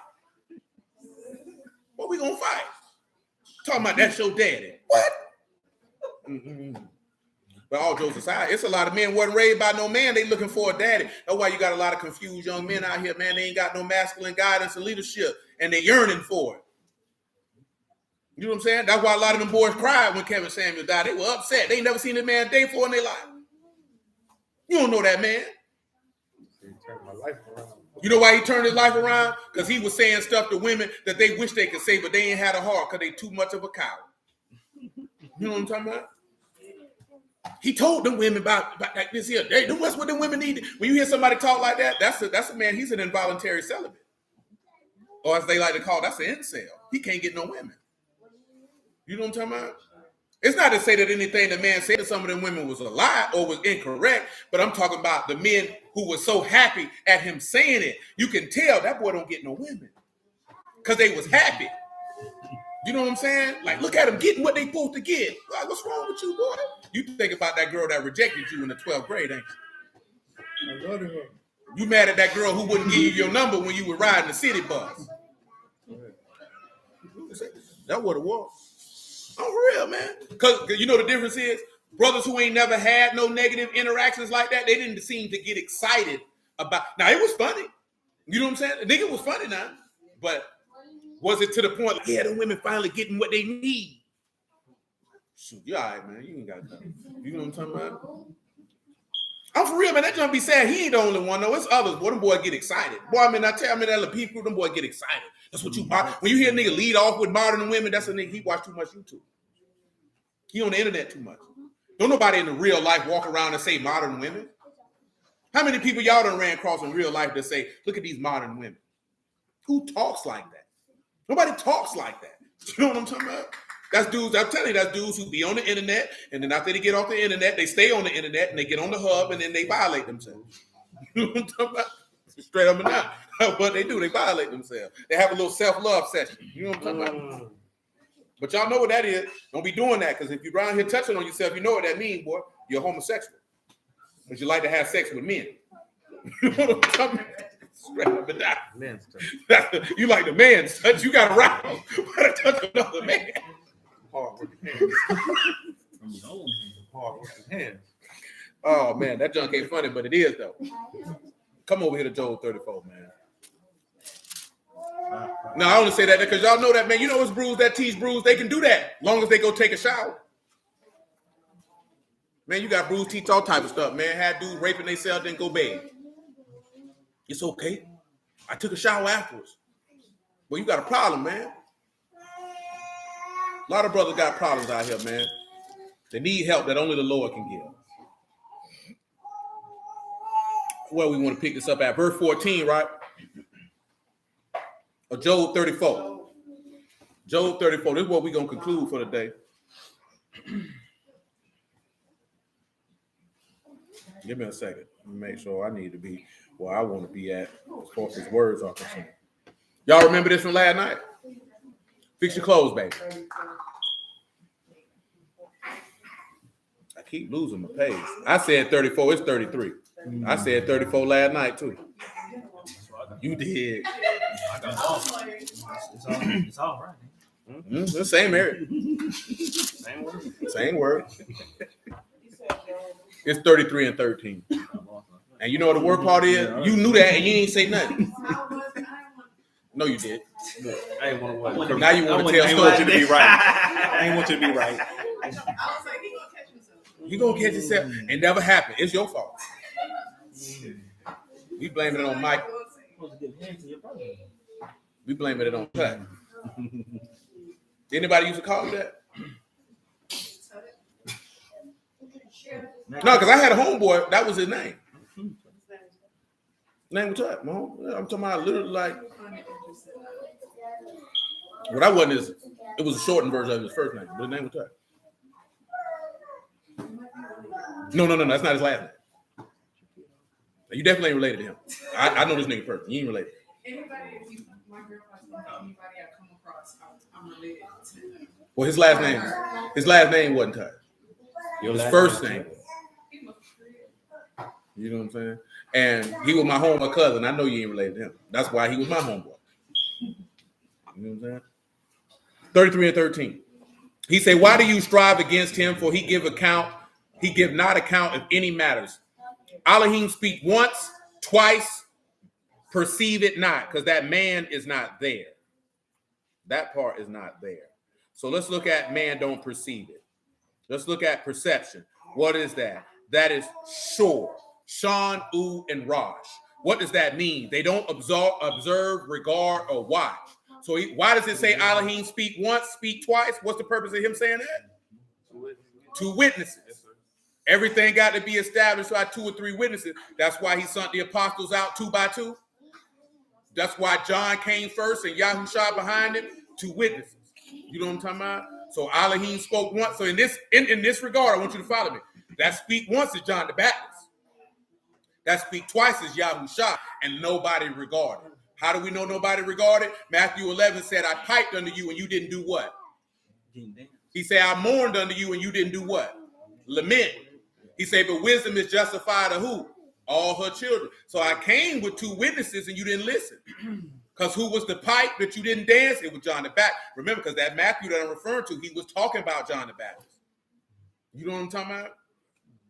Remember, he said, this is him that prepared the way. John the Baptist was first. Because remember, he said, we talked about this the other day. What did the scribes ask him? By what authority do you do these things? He said, I'll answer your question if you answer me this. John the Baptist, was his work of heaven or of men? And they were stuck. And why were they stuck? Because they said, if we say of heaven, he going to say why you didn't believe him. If we say of men, they going to say the people regard him as a prophet. They going to stone us. He said, we can't tell. And he said, you going to hell. You know what I'm talking about? Because you already knew in your heart you supposed to listen, and you didn't. Because his point of him asking them that was, if you would have listened to John, then you would have listened to me. So since you didn't listen to John, you didn't regard John, so I know you're not going to regard me. See, y'all ain't even sit back and see John the Baptist right there. He slid him in there real decent.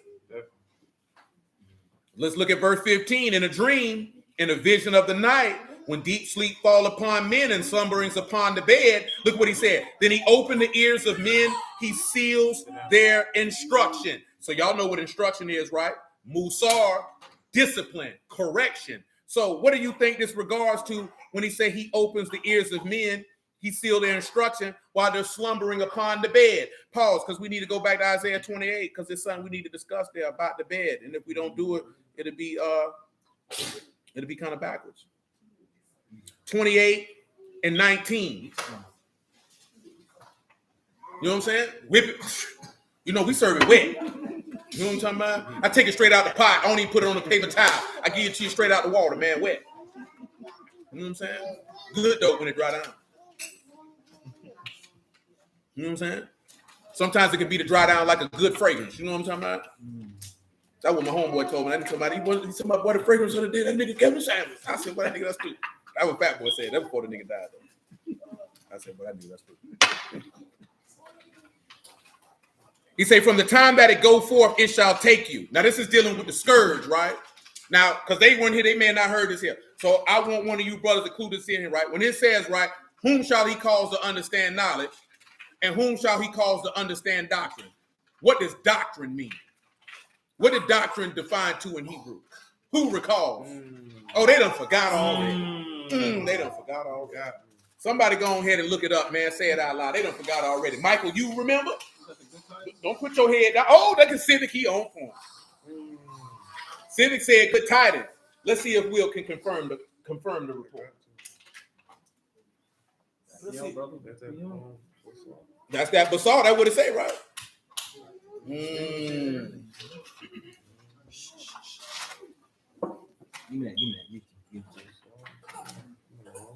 He in the wrong spot. Ain't nobody confirmed the report. Isaiah 28 and 15. Is it 15 or it's 28 and 9? Yeah. And 9, I don't say that though. What you got? That report.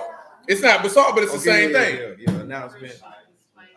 Tidings. Yeah, tidings. So when we look at whom shall he cause to understand tidings, he's talking about the gospel, because the law is not tidings.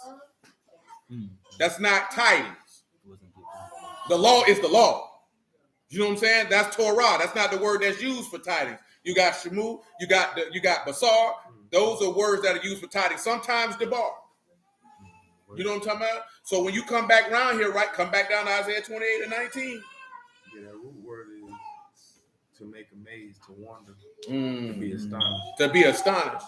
To be amazed. It was astonishing. And the gospel was amazing and astonishing. It was a mystery. It was a mystery. Yeah.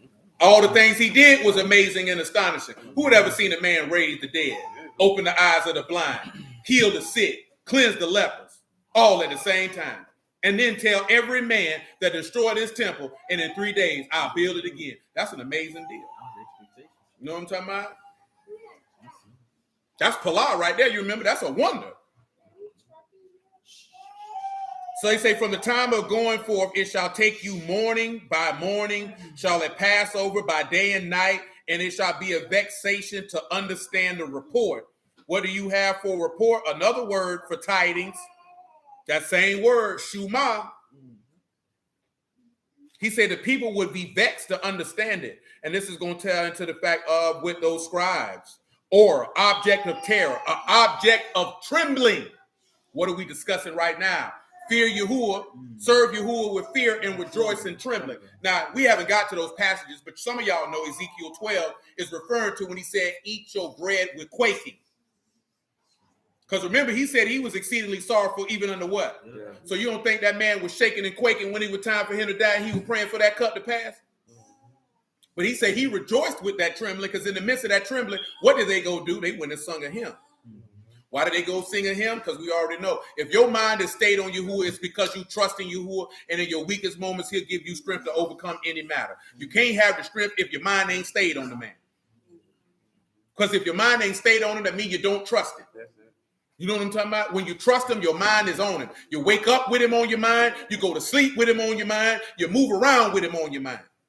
And I ain't talking about on your mind as a fourth or boasting of this, that, there, and the third. You think upon his goodness. You think upon his mercy. See, some people like to say, you telling people they going to hell. We know people going to hell, but we don't think. Who walk around thinking about, boy, all these people going to hell? The only time that comes across your mind is when you seeing how the world is, and it make your heart sad to understand that these people going to have wrath come upon their head, and they won't even see it coming.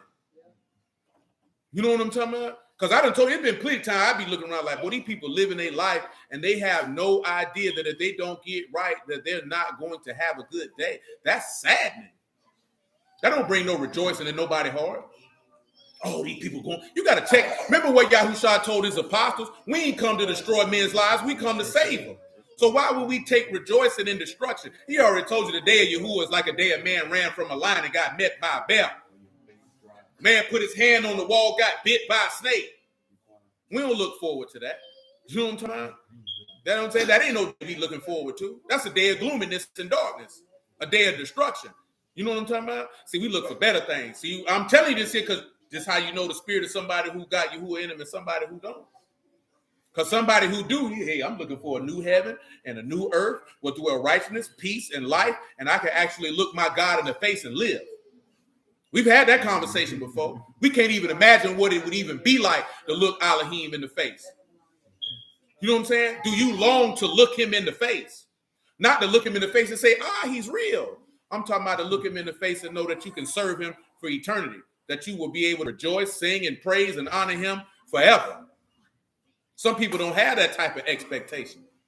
You know what I'm talking about? See, Yahushua had an expectation of dying and resurrecting to go back and sit next to the throne for the ability to be able to be an intercessor on your behalf so that your sins can be remitted. That's why he said, what and if you shall see the son of Adam ascend back where he was before? Because I have a desire to be your intercessor that you might live. He said it's expedient for you that I depart, that the comforter might come. You know what I'm talking about? So I can give you life. I can't stay here with you. If I stay here with you, then you're going to die. If I leave, you can leave. You can live. So I got to go. But I'll be back. You know what I'm talking about? See, that's an expectation. See, our earnest expectation, what it say in Psalm 79, when they say, why should the heathen say, where is their Elohim? See, we don't take kindly to you running your mouth disrespecting our God like this here. He ain't coming. Your mammy ain't coming. Shoot, your daddy ain't came since he left with them cigarettes and milk. Right. You know what I'm talking about? We're mad at me because your daddy ain't came back. My daddy coming back. You know how I know he coming back? Because he said he was. Because if he wasn't, he wouldn't have said he was coming. That's the attitude that you got to have. He said he was coming back. If he wasn't coming back, he wouldn't have said that. Just like he told you, in my father's house, there's many mansions. If it was not so, I wouldn't have told you that. Remember, our Elohim is not a man that he should lie, nor the son of a man that he should repent. If he said it, shall he not do it? Well, you got to rest comfortably in your heart. The man going to do what he said he's going to do. Just because you got to wait a little season for the conclusion don't mean nothing. You know what Proverbs 13 and 12 say. Hope deferred make the heart sick. But when the expectation comes, it's like a tree of life. Look at you. That's how you got to view it, man. The man going to do what he said he's going to do. Don't worry about wicked people. Don't worry about people who don't believe. Don't worry about people who mistreat you and misuse you. Don't be concerned with none of them because Yahuah coming to see them all. But he coming. You know what I'm talking about? What he told you in Habakkuk, what he told you. He said, though the vision tarry long, what he told you to do. All right, then. Because what the judge live by? That's it. Verse 20. He say, for the bed is shorter that a man can stretch himself on it, and the covering narrower than he can wrap himself in. Let's look at this bed. See it so many times. We'll be here all night. I can't keep you all night. Matzah, bed, right? That's what it say, right? I didn't want you to see this here, right? He said the bed is shorter than a man can stretch himself on. What is shorter? Korah. That is to be short. But look at the most important. Impatient, to be vexed. So then this bed is a short period of time where men become to be impatient. He said that a man can stretch himself on. That sounds like some strong, right? That's sarah. That's to stretch out or stretch oneself. Also deformed by excess of members, stretch out, superfluous thing. We don't need all that. And then he say the covering is narrower. We'll look at covering first. What do you have for covering? Mas sakah. And what is that is? A web, a covering, a veil. Also means drink offering, this, that, and the third. But now you're looking at veil, a covering. He say the covering is narrow, that a man can wrap himself in. What is narrower? That is sarah. That is to bind, to be narrow, to be distressed. So when you look at this here, right, the covering being narrow, you're covering Ruach HaKadosh. What did he tell you? Straight is the gate. So to get covered, to get that comforted, it's tight. You know what I'm talking about? It's a tight way. Wrap himself is kamas, that's the gather. That's to gather and collect. But when you look at that bed, that's short, right? Remember what the apostle said in Luke 24? Somebody get Luke 24 and 15. Let it run. Praise the Lord. We're going to get done, but I'm going to get Job 33 out of the way. And I ain't going to shortchange on it either. I know we done went a little longer than you. What you talking about, Mean Gene? 24. 15. It says, and it came to pass that while they communed together and reasoned, Yahushua himself drew near and went with them. But their eyes were holding that they should not know him. And he said unto them, what manner of communications are these? That you are what? That ye have one to another. That you are sad. As you walk and you are sad. Mm-hmm. And one of them whose name was Cleophas answered, saying, what he said? Art thou only a stranger in Jerusalem? You a stranger? Has not known things that have come to pass in these days? In these days. And he said unto them, what things? What things? What's happened? And they have said unto him concerning Yahushua of Nazareth. Of Nazareth? Which was a prophet. Hold on. Mighty Let me like this here. Y'all know about Nazareth, right? Sade, you know about Nazareth? That look said no. Michael, you know about Nazareth? You come from Nazareth. What part of Brooklyn you from? You come from Nazareth, nigga. I was going to say, that's what it seemed to look like. It was the hood. The hood. That's what I just said. That you come from that. You come from Bed-Stuy. You come from Nazareth. The hood. It ain't the hood no more. That's right. Nazareth was the hood. You remember what they said about him? Could any good thing come out? He came from the slums. I remember a long time ago, me and Dad was somewhere. She was like, I was right. She was like, that was like them saying like he came from out east. And I'm like, yeah. You know what I'm saying? Like, what, that boy from Butler? That boy from Ford Ave? You know what I'm talking about? Because you ain't going to expect something of that great of a stature coming from such a low class area. That's how people thought like that then. You know what I'm saying? But he came from the hood. Now I want you to know Nazareth is a section in Galilee. You know what I'm talking about? Galilee, because remember he said, your speech berate you, you a Galilean. But Nazareth is a city in Galilee, which is in Judah. Y'all get that? Y'all follow that? Come on, rock with it. That's right. And he was a prophet mighty indeed. Mighty indeed. And in word before you. Word. And all the people. All the people seen it. And how the chief priests and all the other rulers delivered him to be condemned to death. To death. And have crucified him. What else? But we trusted that. We what? We trusted. We what? Trusted. Go ahead. That it had been he which should have redeemed Yasharal. And what happened? And besides all this. It's been how many days? Today is the third day. So what that mean? They was impatient. They said it's been the third day since all these things happened. We still ain't seen it.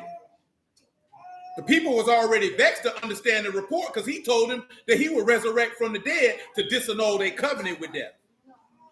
Come back to Job 33. My bad. He should have been came by now. It's been 3 days. Like he didn't tell him it was going to be 3 days. He told them it was. We just read it. He told him it was going. He said it'll resurrect the third day. That's what he told him. But they grew a little impatient. But while Yahushua was on that bed, guess what he was doing? Disciplining it. Remember, he said he learned obedience by the things that he suffered. He disciplined it. He said everybody that come to him has to be what? Chastised. If you don't get chastised, guess what you are? What does the law say about a bastard? See, we ain't talking about, what's the word? It ain't no masmer. Oh, you mixed. That ain't talking about no bastard. You a bastard because you mixed with the flesh, dummy. You need to be born of the Ruach. You ain't no bastard. Anybody of the flesh is a bastard. You ain't no son of God if you are the flesh. I don't care if you're Israelite or not. You a bastard. You know what make you a bastard? Because you didn't take the correction. What does we read it all the different places, right? It's in Deuteronomy 8. It's in Job chapter 5. It's in Proverbs chapter 3. Do not despise the chastening of Yahuah. For who Yahuah love, he chasten. What did Yahushua tell you in Revelation 3? As many as I love, I what? Chasten. And what? Rebuke. Therefore be zealous and repent.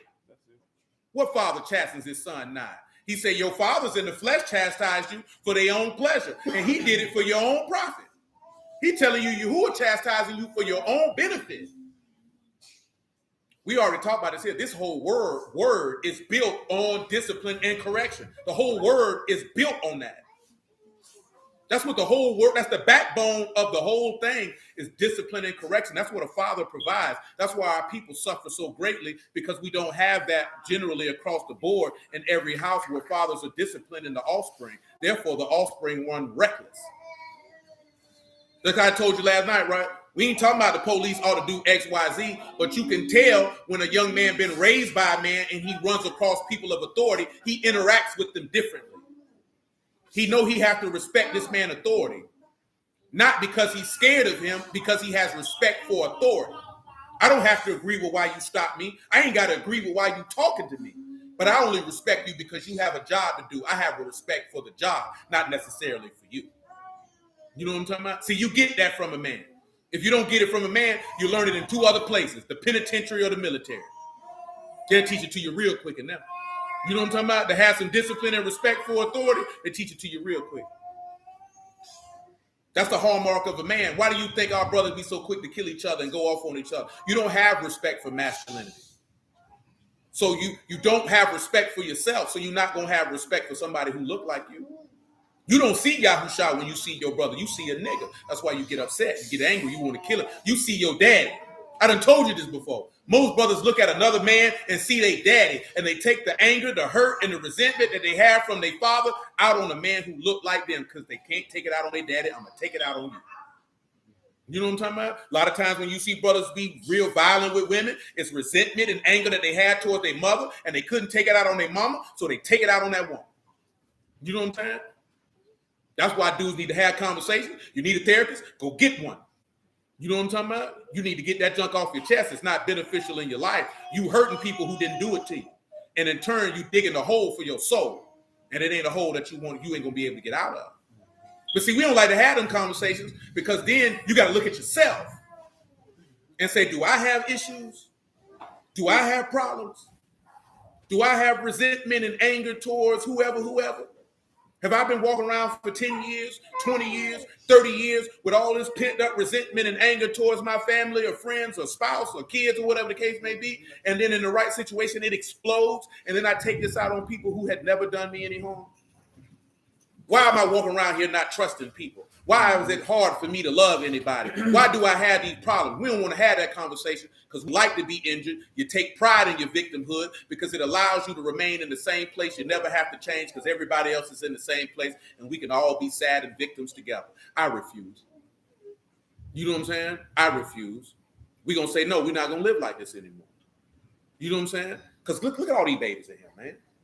They don't deserve to grow up and carry that same stuff that generations before them. See, we like to say it's generational curses. It's not generational curses. It's just people who don't know how to properly live and process their emotions and deal with them in an adult fashion. You know what I'm saying? Everybody's human. Your people might have had something happen to them. We know that. That's fine. It's happened. That's life. You know what I'm saying? But you don't have to keep carrying that on because you upset.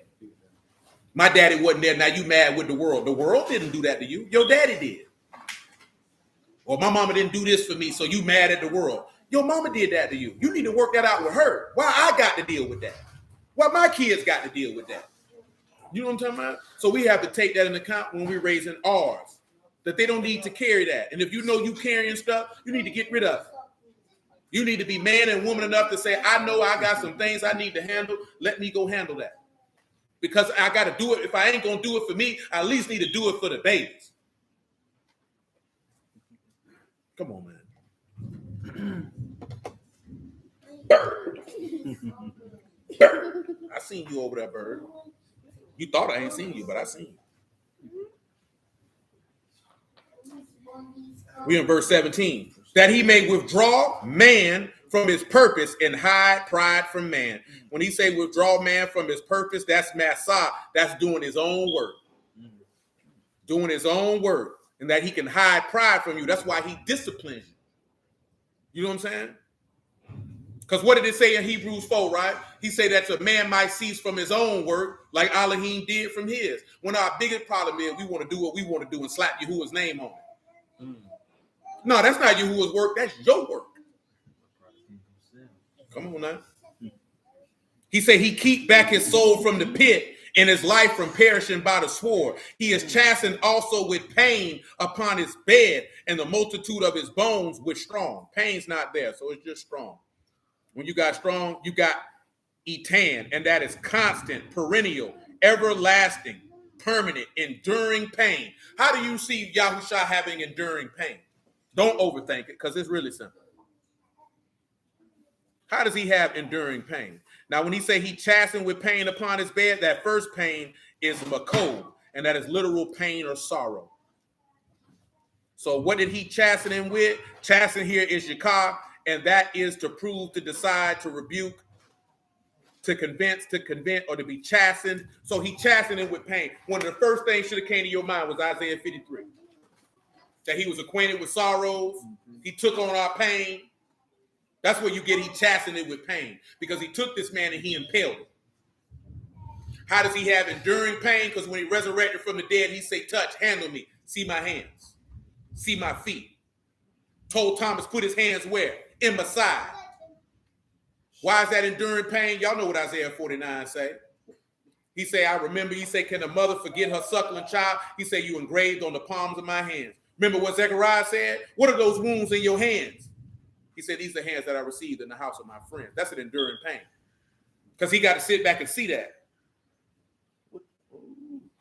You out of pocket. Let's continue.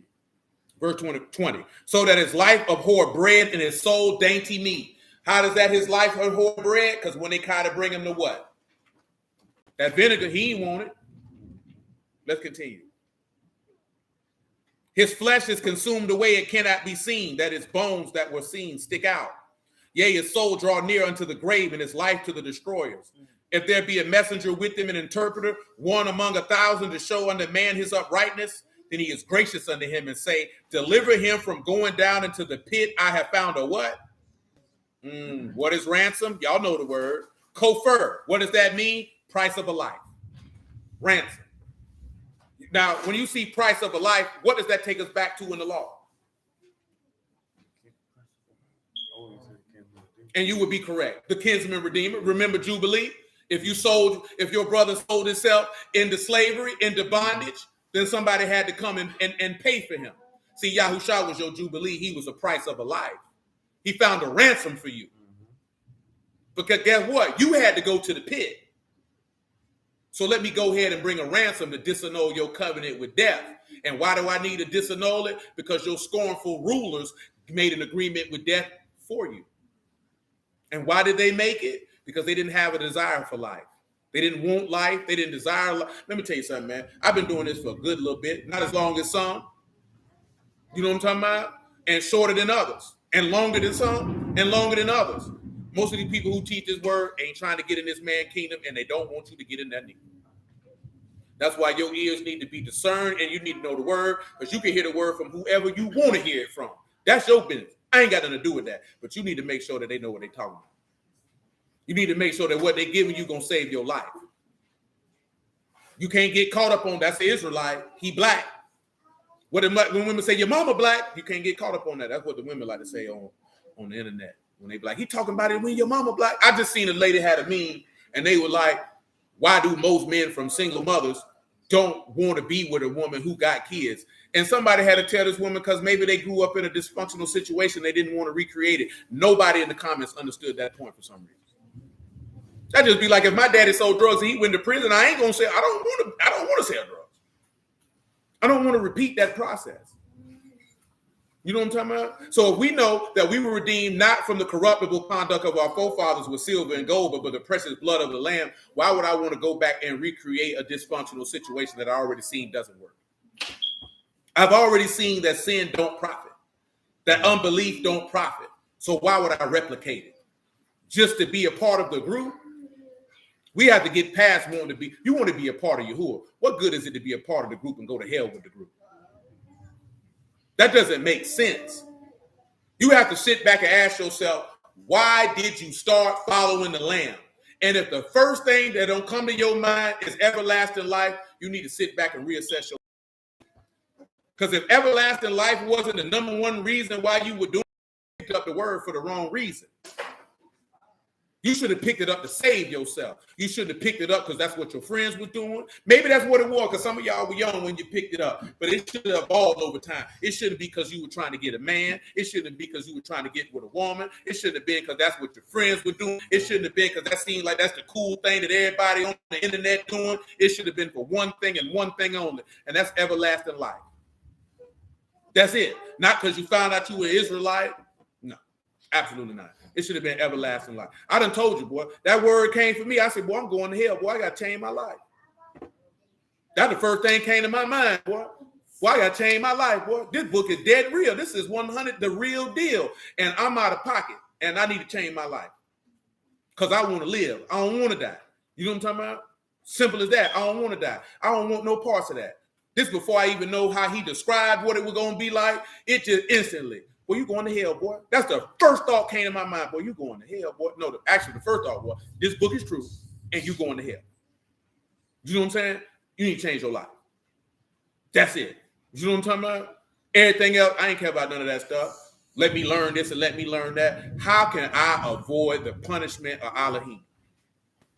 Oh, believe his word and follow him? Well, that don't seem too difficult at all. This seems like an even swap for me. So you mean to tell me I can give up my flesh, the world, and everything that brings you anger and disgust and just trade it in for everlasting life and all the gifts you have to offer. And all I got to do is trust you and follow you. That's an even swap, no swindle. I seen for 28 years my way ain't work. So I'm going to just roll with you. Because I already know my way don't work. I done figured that out. So I'm just going to roll with you. I done figured that out. It's apparent. I'm fresh out of doing a 4.5-year bid. It's apparent my way don't work. You know what I'm talking about? This is apparent. My way don't work. I'm rolling with him. You know what I'm talking about? And I've been doing it for 13 years and I'm rolling with him. He ain't let me down yet. You know what I'm talking about? Not even close. Not even a near fall. Not even a whoo, that was close. None of that. You know what I'm saying? None of that. Absolutely none of that. I'm rolling with him. And over time, if some of y'all should know, your understanding get opened up. You experience him for yourself. You know what I'm saying? And then you begin to understand, I'm rolling with him. I don't care nothing about dudes talking about, you know you're Israelite? You know somebody run car, you know you're Israelite. Your friend is at, brother, at the store. That's where they at. When you turn around and look at him, where your spirit at? See, brother, you trying to like a Christian. They hit you with that one there. And that's when you know to walk away. Y'all know, y'all done seen me catch them boys in the street. They don't want no problem. You know what I'm saying? Not because I'm that great, because I ask them things that they're not accustomed to being asked. You know what I'm talking about? You know, notice when you ask a Bruce son, they ain't accustomed to being asked, how they go to, nah, bro, I ain't on that, bro. Where your fellowship, brother? Where your fellowship? Where your fringes at? Where your sandals at? Nah, man. They do act. I'm gonna be honest with you. If you run across more bruisers, and AJ can tell you that, shoot, Johnny can tell you that. When you run across more bruisers who be in the street, that's the first thing they gonna ask you. And they ask you that so they can determine what doctrine you follow and how they gonna interact with you. Yeah, that's why they ask you that. It's really more so not set trivia. It's really more so I can know your doctrine and if I agree with you. Or if I'm going to cut you to pieces while I got my video camera out and put it on the internet because I'm a square who ain't got nothing going on in his life, but to show that I can cut up people on the street. You know what I'm saying? That's why that happened when we were down there with them GMS dudes, because when they come in there at me or what, they don't know who we are. So they don't know where to box me in at. And that's the beauty of the Lord. Because then I can come and see, I got a little bit of Mike Tyson, a little bit of Muhammad Ali, some prime Joe Frazier, prime Larry Holmes. I'm going to knock your grill loose, boy. Because you know I'm coming in first round, first quarter. I ain't finna play with you. If you want to have a conversation that's for understanding the word, I ain't got no problem with that. I love to talk about the word. But if you want to fight, and he put it on my mind to fight, I'm going to knock you out. You know what I'm saying? I'm going to go ahead and knock you out. I'm going to knock you out with pure, unadulterated word. Because, boy, I sell this for real. The trap always open. I don't mind. I don't deal with false prophets or wickedness. I'm going to shut your mouth. Ain't that what he told him to do? He says a lot of vain and wicked talkers amongst the circumcision whose mouths must be what? Stop. So sometimes you got to stop them. Shut your mouth. You ain't got no business talking. You're not finna dishonor my family. Do you not understand? Everybody in here, I would wager, has been baptized in the name of Yahuah. I mean, that's the family name. How we gonna be cool with somebody dishonoring and disrespecting the family name? Just because he looked like you, because you look like me don't mean you part of my family. That's what he told you, ain't it? He said, who is my what? You got to be doing the will of Elohim to be part of that man's family. And if you say you part of that man's family, then hey, sometimes you got to stand up for the family name. Sometimes you got to let people be stupid. But that's where your wisdom come in at, when you know what to do and how to do it. But y'all know that already. Y'all pretty sharp. Y'all on top of things. Look at this verse 30. What not 30? I'm tripping. 25. Thank you. His flesh shall be fresher than a child's. He shall return to the days of his youth. Who can tell me what that means? I got a feeling little Johnny know, because I know Michael don't know. I was going to see if you were going to look up. You did. Look at you. You learned it. I don't care. Y'all can tell me what that means? Well, let me say, can you tell me what it means? What comes to mind? His flesh shall be fresher than a child. He shall return to the days of his youth. You say, what you say? Well, I was right. That boy knew. Look at him rubbing on his beard. I know. You know what I'm saying? I be studying and whatnot. But absolutely. Always remember when he talking about return to days of you, talking about going back to Adam. Because what is Yahuah? Second Adam. Now your flesh is fairer than a child. You're born again. You fresh. You're new. Because everybody who's born of Mashiach is a new what? Old things are what? So they get fresh. That's right. Y'all been there when the baby came out. Mm-hmm. That baby was fresh. You know what I'm saying? They didn't get fresh skin after that. They get older and start playing dirt and do stuff like that. But when they come out of the womb, that skin fresh. They wash that blood off, that skin fresh. It's glowing. It's beaming. You know what I'm saying? You like no blemishes on it. None of that. That's what it looked like to be born of or what was in Philippians 3:19 when he said we seek to have an esteemed body and not like our vile body. Because that body going to be different. It's going to be no blemishes on it. You know what I'm saying? It's a beautiful thing to behold. Any of you that have been in there when the baby was born, that's a beautiful sight to see when that baby fresh. You know what I'm talking about? That baby fresh? Ain't nothing like a fresh baby. I ain't talking about you seeing him a couple days later. I'm talking about a fresh baby. Right out the womb. You know what I'm talking about? Washed them off. I had never seen nothing like that before till little Boot came in the world. She was in there smiling. I didn't even know babies could smile out the womb. She was in there smiling. The nurse like to see that baby smiling. I said, that's a child of the Lord. That's why she's smiling. She said she probably tired of talking to y'all. Maybe she would think about the Lord. Who knows? I tell you that because I know them babies have thoughts, and I know it's thoughts that they can understand. You know what I'm saying? We can't understand them, but they understand them. You know what I'm saying? And she heard the word in the womb. Maybe she would think about Yahuah when she came out. I don't know. You know what I'm saying? But I know them babies got thoughts. You know what I'm saying? I know they got thoughts. Can't nobody tell me different. That's why I don't talk to a baby like a baby. I've been doing that because people say, why you talk to them children like that? Because they need to understand. They ain't gonna be able to effectively communicate, and you right here, that next nigga gonna talk like that. Then you gonna get upset when he 8 years old, he can't talk. You know what I'm saying? So I'm gonna talk to him so that they can talk effectively. You know what I'm talking about? Ain't nothing wrong with talking to them children about word. Just sit there, talk to them. Shoot, ain't nothing with talking to the child in the womb about it, so they can hear. They observe it. They absorb everything that they hear. They absorb their environment while they're in the womb. But they like they can't hear. That's been proven that they can hear. You know what I'm talking about? Most of all these babies in here heard the word while they were resting in the womb. You don't think that have an effect? John heard it in the womb and leaped. That's what it said. He leaped for joy. Mary came in that room. That was whoa. You know what I'm saying? That's a beautiful thing right there, though. You don't think sometimes when y'all were carrying them babies while you was in here, that baby went to kicking? That word might have touched that baby's spirit. You don't know. Yahuah knows. See, that's what I'm talking about. Those things you got to consider and weigh. You understand how beautiful that is? Man, you could have been doing something else. Some of y'all could have been in the club clapping your butt. You know what I'm talking about? Getting drunk. You know what I'm talking about? Some of you could have been in street corners, in prison. Some of you could have been around here chasing scallywags. We know you was a scallywag catcher. You know what I'm talking about? You done told the story. She looking at you like, nigga, what? I know to catch me one or two. But guess what Yahuah did? He came and took you and snatched you from that and said, come and follow me. What's more beautiful than that? Man, praise you. Where we at? Verse 27, 26. He shall pray unto Elohim. He will be favorable unto him. He shall see his face with joy. He will render unto man his righteousness. That's when Yahushua went what? Straight to Shamahim. He look upon men, and if any say, I have sinned and perverted that which was right, and it profited me not, he will deliver his soul from going into the pit, and his life shall see the light. That's why you got to confess your sins.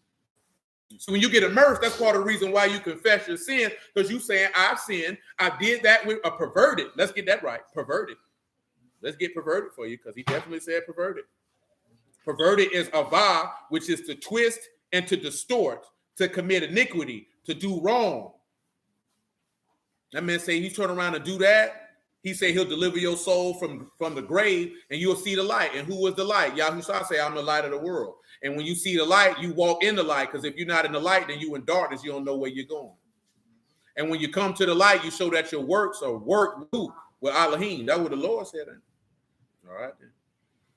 Lo, these things work Elohim oftentimes with man, to bring back his soul from the pit, to be enlightened with the light of the living.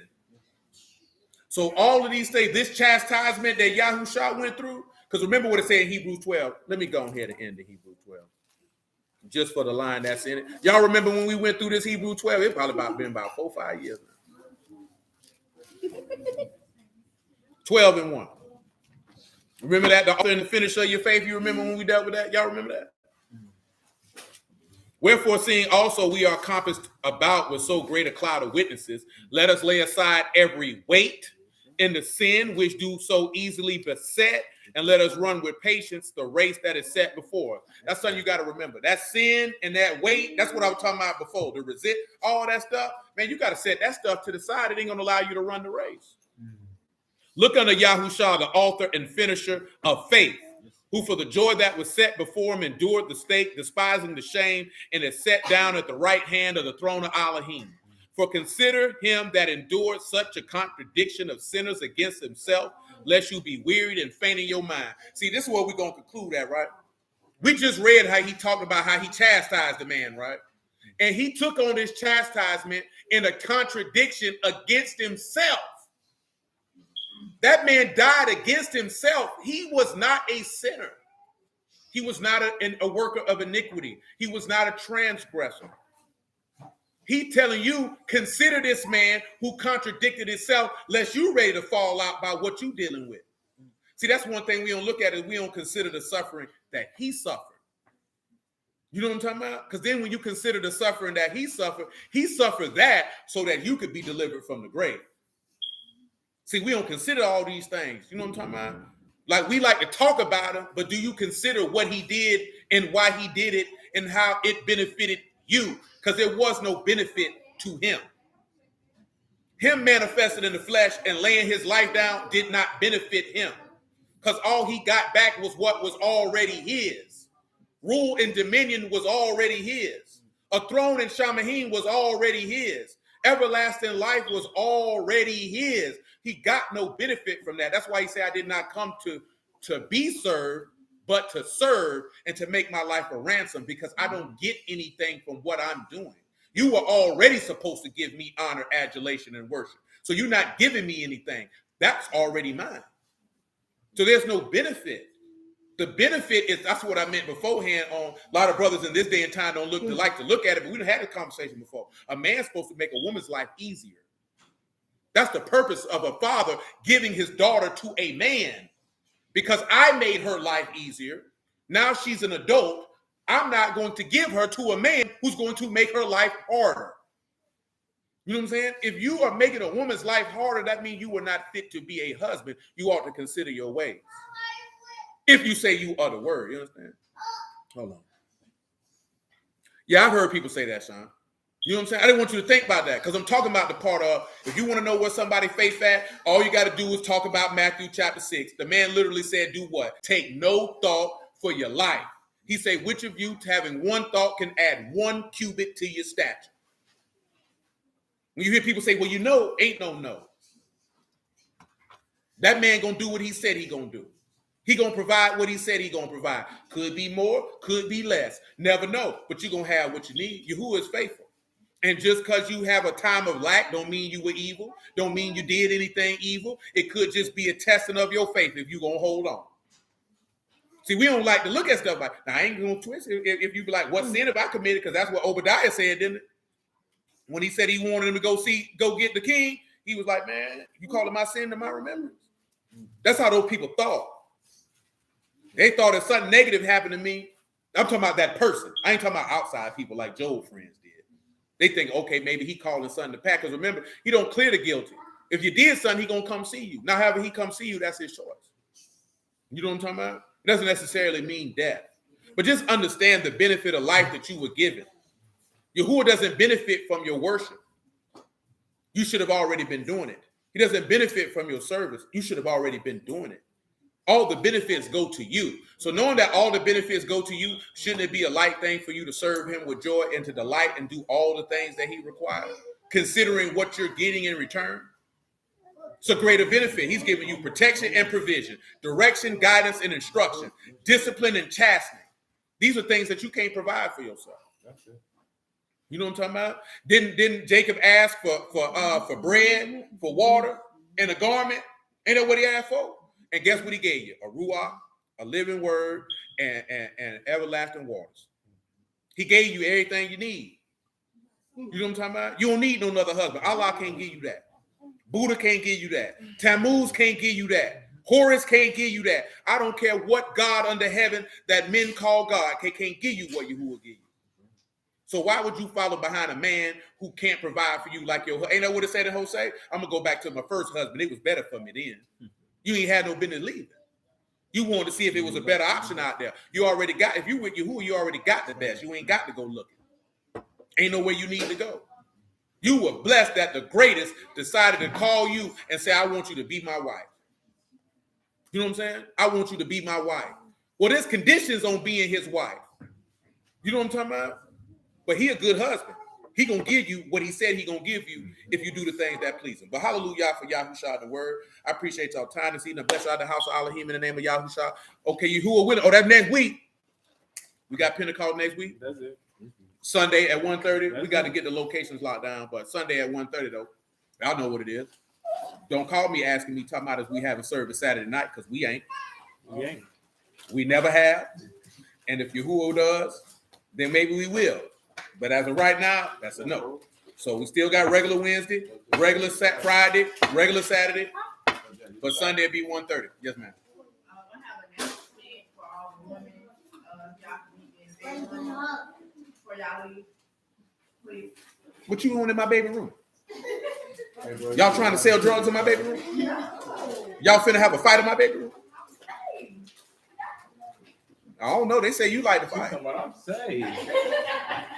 Yes, sir, brother. But I appreciate y'all, man. Love y'all, man. Yahuah with it, man. To the next one. She said, I'm saved. I ain't sure yet, Sean. I ain't sure yet, but I'll let you know.